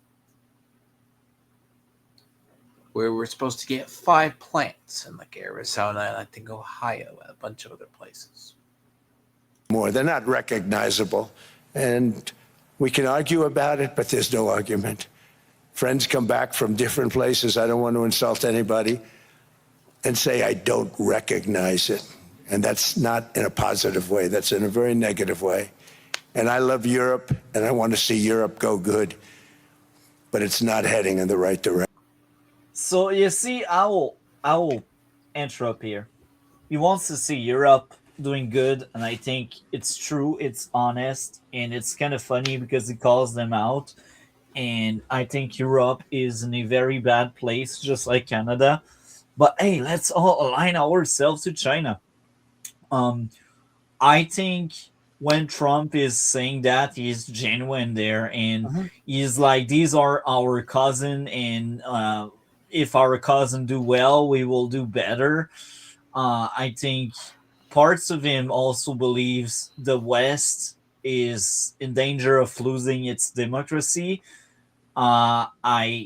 I think deep down inside Trump, this is some conflict there, and I think it makes sense because he's very populist and he is aided by the globalist countries, and I do think globalism in general is an attack to democracy. It's not democratic because globalist, that means you don't really select who's in charge, because globalist means there's no Your economies order. are too fragile, multi. Yeah. Because the problem, you see how Trump came here with a record. Carney's speech, he had no policies he did. Did you even see when he said, I said he had the enemies laughing? Yeah. Carney couldn't even get a reaction. Yeah. Carney is boring. Carney doesn't have the leadership Trump has. Hate or like Trump, You're he going has to a laugh at presence. something he does. He has presence. Trump has presence. Trump fulfilled his promise that he was elected on, which is, I think, his strongest point as an outsider. And I just wish Carney did what he promised people would do. But no, instead we get like censorship laws. It's, as much as I hate Carney, if he was doing what he promised he would do with Canada, I would be glad. I would be taking anything he does as long as he fulfilled the promise. But no, this is not what we are getting with Carney. I envy you because you guys have true leadership. Trump got elected in kicking out aliens. Trump got elected because Trump has leadership. Inflation. The only inflation we currently have, multi, and this is for real, is actually insurance from state to state. Car insurance, auto insurance, personal insurance. Yeah, those rates are kind of inflated. But food inflation, jobs, wages, cost of living is good. Now, here's what people don't get. They don't say, all the people who have TDS don't talk about the foreign policies when he goes to talk to people. People do that. Yes. They're like, oh, he wants to take over Venezuela. Like right now on the side, I'm looking at the reaction to the Minnesota shootings. Do you think the uprisings in Minnesota are responsible because of Trump? No, they're a bunch of activists, as I said, with either gripes or TDS who are disrupting the nation because they literally cannot let the ICE people do their jobs. Unfortunately, look, and everyone wants Trump to do the Insurrection Act. He won't do it. First off, I don't think he'll do it. The problem itself is that's our only problem. Civil unrest due to liberals, our liberals, which are the better or worse versions of what you have. You have baby liberals, sir. When I say your NDP acts like our Democrats on crack, look at Minnesota. Now, Trump, even though Minnesota's burning right now, figuratively, because all these foreign activists from other states are going there thinking a random out-of-state license plate is an ICE agent. Don't laugh too hard, because they do, because random out-of-state workers are sitting in a Starbucks or a food place. They look like ICE agents. They gather and blow whistles. You're laughing. Decades, I it know it's became true. That's why I laugh. conventional wisdom in Washington and European capitals that the only way to grow a modern Western economy was through ever-increasing government spending, unchecked mass migration, and endless foreign imports. The consensus was that so-called dirty jobs and heavy industry should be sent elsewhere, that affordable energy should be replaced by the Green New Scam, and that countries could be propped up by... Okay, let me say something. I've heard this for about 20 plus years. So in the 90s, we farmed out most of the world farmed out their heavy auto industry. Like Canada, you guys were a beneficiary, just like Mexico was, of a lot of car plants, job plants, things that did hard manufacturing, right? You guys benefit from it. Trump has been trying to get manufacturing back to the U.S. That's one thing that's really hard, but a lot of corporations are now pulling back to the U.S. in that regard. Now, manufacturing plants do take time, but heavy manufacturing are basic bitch labor jobs that a person with no education can learn. But it's very vital to make stuff cheaper. Importing new and entirely different populations from faraway lands. This was the path that Sleepy Joe Biden administration and many other Western governments very foolishly followed, turning their backs on everything that makes nations rich and powerful and strong. That is so much potential in so many nations. And people who want open the borders. Result was record budget and trade deficits and a growing sovereign deficit driven by the largest wave of mass migration in human history. We've never seen anything like it. Quite frankly, many parts of our world are being destroyed before our very eyes, and the leaders don't even understand what's happening. And the ones that do understand aren't doing anything about it. Virtually all of the so-called experts predicted my plans to end this failed model would trigger a global recession and runaway inflation. Yes. And what's going on in Canada? Exactly that. Do you know what's funny when he talks about multi? The reason I sent this to you initially, he talks about open borders. It's not that, yes, people aren't having babies. Europe and population growth is down. People believe, let's assume you make a trade deal with India. I think, was it Carney or somebody was talking about a trade deal with India. I think Carney was talking about cementing ones. Europe was. They have an overabundance of citizens. Part of the trade deal is you give them a bunch of visas. So, naturally, it's not that Trump is cracking down. When we said we had 11 million illegals, that's wrong. So a lot of these ICE raids are getting rid of the criminals. The problem itself is America's always had money in it. Biden and other people have mismanaged it. I will give Trump one thing. Do I think he is a little bit of an obliviating asshole. He is a good businessman. Now, does this always work? No. He is listening to his advisors, this administration. When it comes to like military, like with Venezuela, all we did was go in and remove Maduro, who was a criminal working with cartels, China, and other things, so we can get oil companies, fix their oil company, and use the Venezuelan oil, which is used in manufacturing. They can make like 50 million barrels of oil a year, something astronomical. That oil is incredibly valuable to manufacturing goods and a whole bunch of other stuff. But no. Venezuela violence has gone down. ICE raids in various cities. New York City is safer. The thing is, Trump's ideas work, but Trump is a populist. He says a lot of stuff that people agree with. Now, there are things he has said, like NATO doesn't pull their weight. He doesn't respect the powers that be. And that's a little bit where we get him.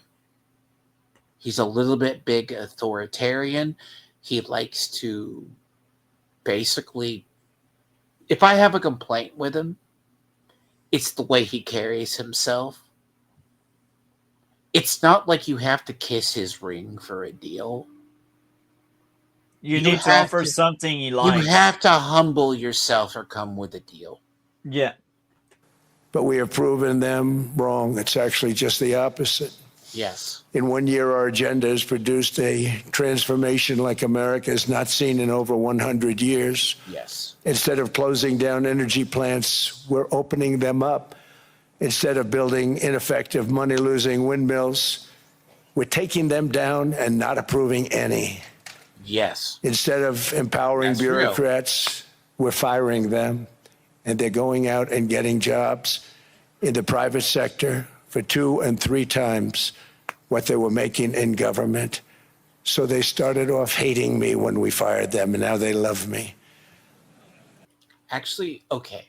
What he's talking about is, okay, like, you probably have places like this in Canada. So around DC, in Virginia, you have 4 counties below Virginia. That's where a lot of the people who live. I mean, it's a joke, a lot of government. So it's 4 counties that's aside Virginia below DC. That's where a lot of the government employees live. We had Quebec and Ottawa are very big in government. So you have like, it's like, so DC had a lot of lobbyists, had like a lot of a bloat of government employees, right? Ontario is exactly like Ontario has Toronto and Ottawa that are exactly like that, and in Quebec City is also like that. Like, most people in Quebec work for the government, to some extent, either on the school, the hospital, or the government itself. Yeah. So yeah, we got these. So, and the funny thing is, it was driving up rent cost in DC and houses there that unaffordable. Oh, the same goes for freaking Ottawa, man. And then, as soon as these government positions got fired, or they had to close them, life was more affordable. Life was more affordable. And it eliminated government waste. Because, you know, a lot of people who were hired, they were DEI hires or unnecessary hires. Speaking of government waste, bro, I gotta mention that we got countless initiative to give money to LGBTQ plus or women's right in Africa in some of the Arab countries. You say Arabs, but the funny thing about this is, what Trump talks about here is stuff he's actually done, and you can look this up. This is why when he went to Davos, it blows people away. I like it. I wish I had that kind of leadership. I'm telling you, this is why Canada. this speech is good. Because it's not like Carney, who just goes up here with an idea. Then the guy asked him.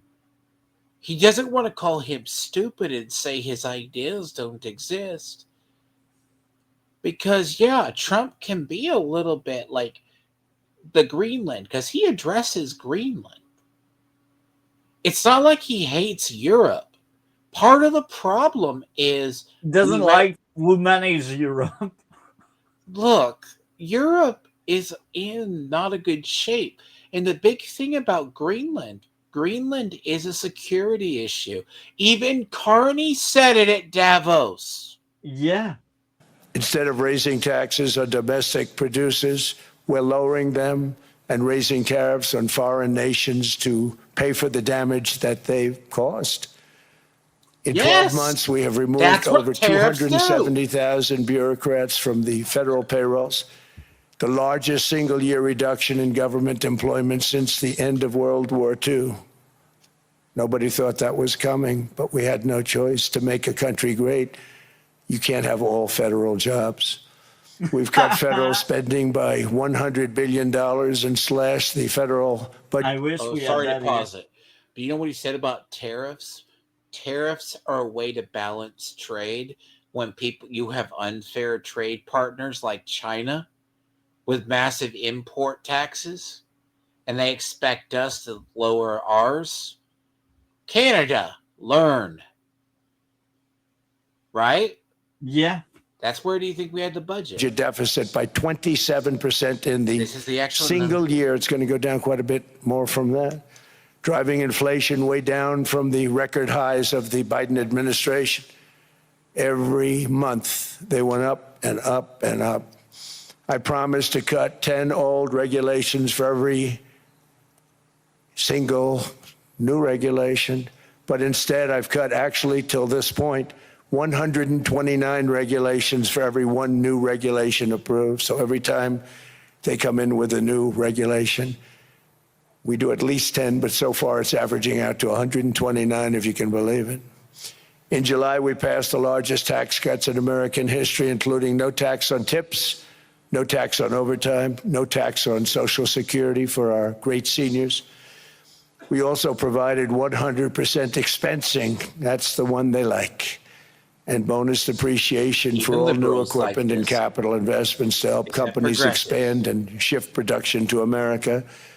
They are so in love with that. They build a plant, they're able to deduct it immediately, the whole thing, rather than waiting 38 to 41 years in the old days. This is a miracle taking place. Nobody thought it would ever. But there is one downside.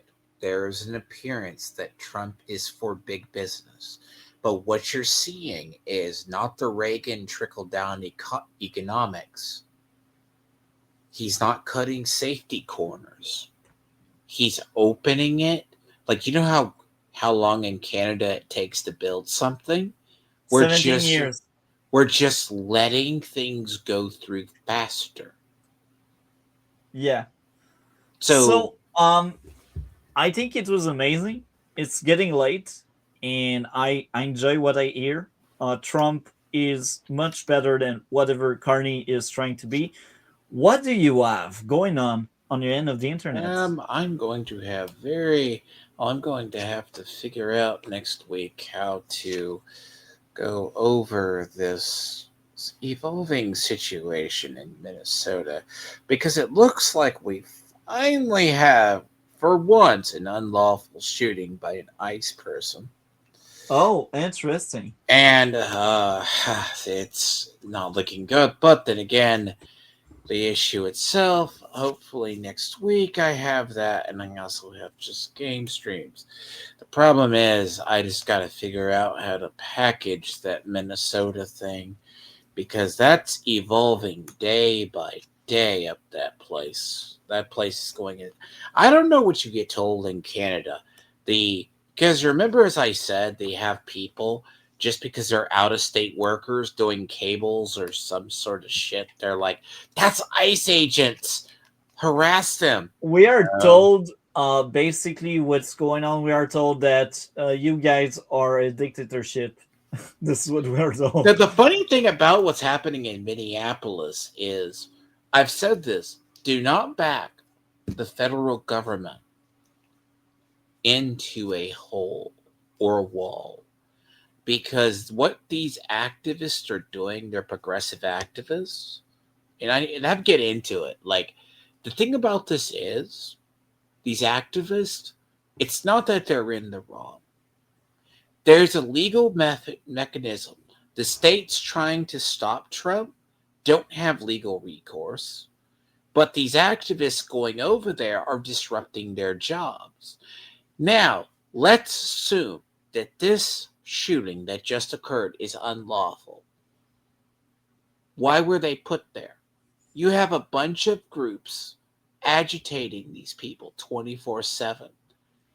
Literally, I will tell you, an ICE officer came up to some of these people at a building because they've been following these people where they're supposed to go. He goes, I'm trying to get the person we are after is a PDF, and you're blocking us removing him. Wow. This is what you're dealing with. And they just go, you're just trying to do some stuff.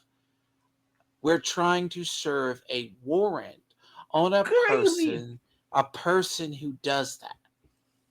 Oh, yeah, no, there's these stories. But anyways, you probably... So, in my end of the internet, more Metroid Prime 4 Beyond, and I just uploaded today a 10 movies recommendation video, which are recent movies that came out between 2020 and 2025.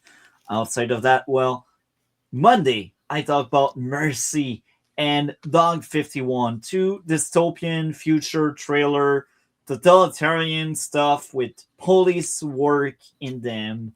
What do you mean? That's just sci-fi. Yeah, and well, gaming is a big thing. Outside of that, next Saturday we talk about politics, you and I, once again, if you are available at our usual I time. will say, because I'll be very honest, the thing with Minnesota, like, I have to give you a time, but I usually do it early. But this stuff is, like, I deal with current events. It's not that I've been waiting. It's just, this has been, like, it's interesting. It's like the U.S. is winning. But the problem is, see, unlike in Canada, right? You got liberals who are just a pain in the ass. Down here, we have a bunch of Antifa people and militia groups starting to think, oh, the government's bad. I've seen this song and dance before, by the way. But the problem is, you don't back the federal government into a wall. You have legal recourse against the federal government. Okay? Let justice work. If they were letting these people get arrested and deported, you know what's happening? You got a bunch of people. They go, oh, Mr. ICE officer, I'm going to resist arrest and be a jackass. They are stupid when they do that. Yes, Anyhow. Anyways. Friday, Cole and I, if everything goes well, we will talk about the Oscar 2025, or I should say 2026, because we are already 2026. With that being said, I cannot wait for next Saturday to have another political stream. And this week, Parliament is sitting again in Canada. So that means question period is back. I cannot wait. And with this, we are out. Have a great one, everyone. And thank you for sitting that long. Have a great one. Take care.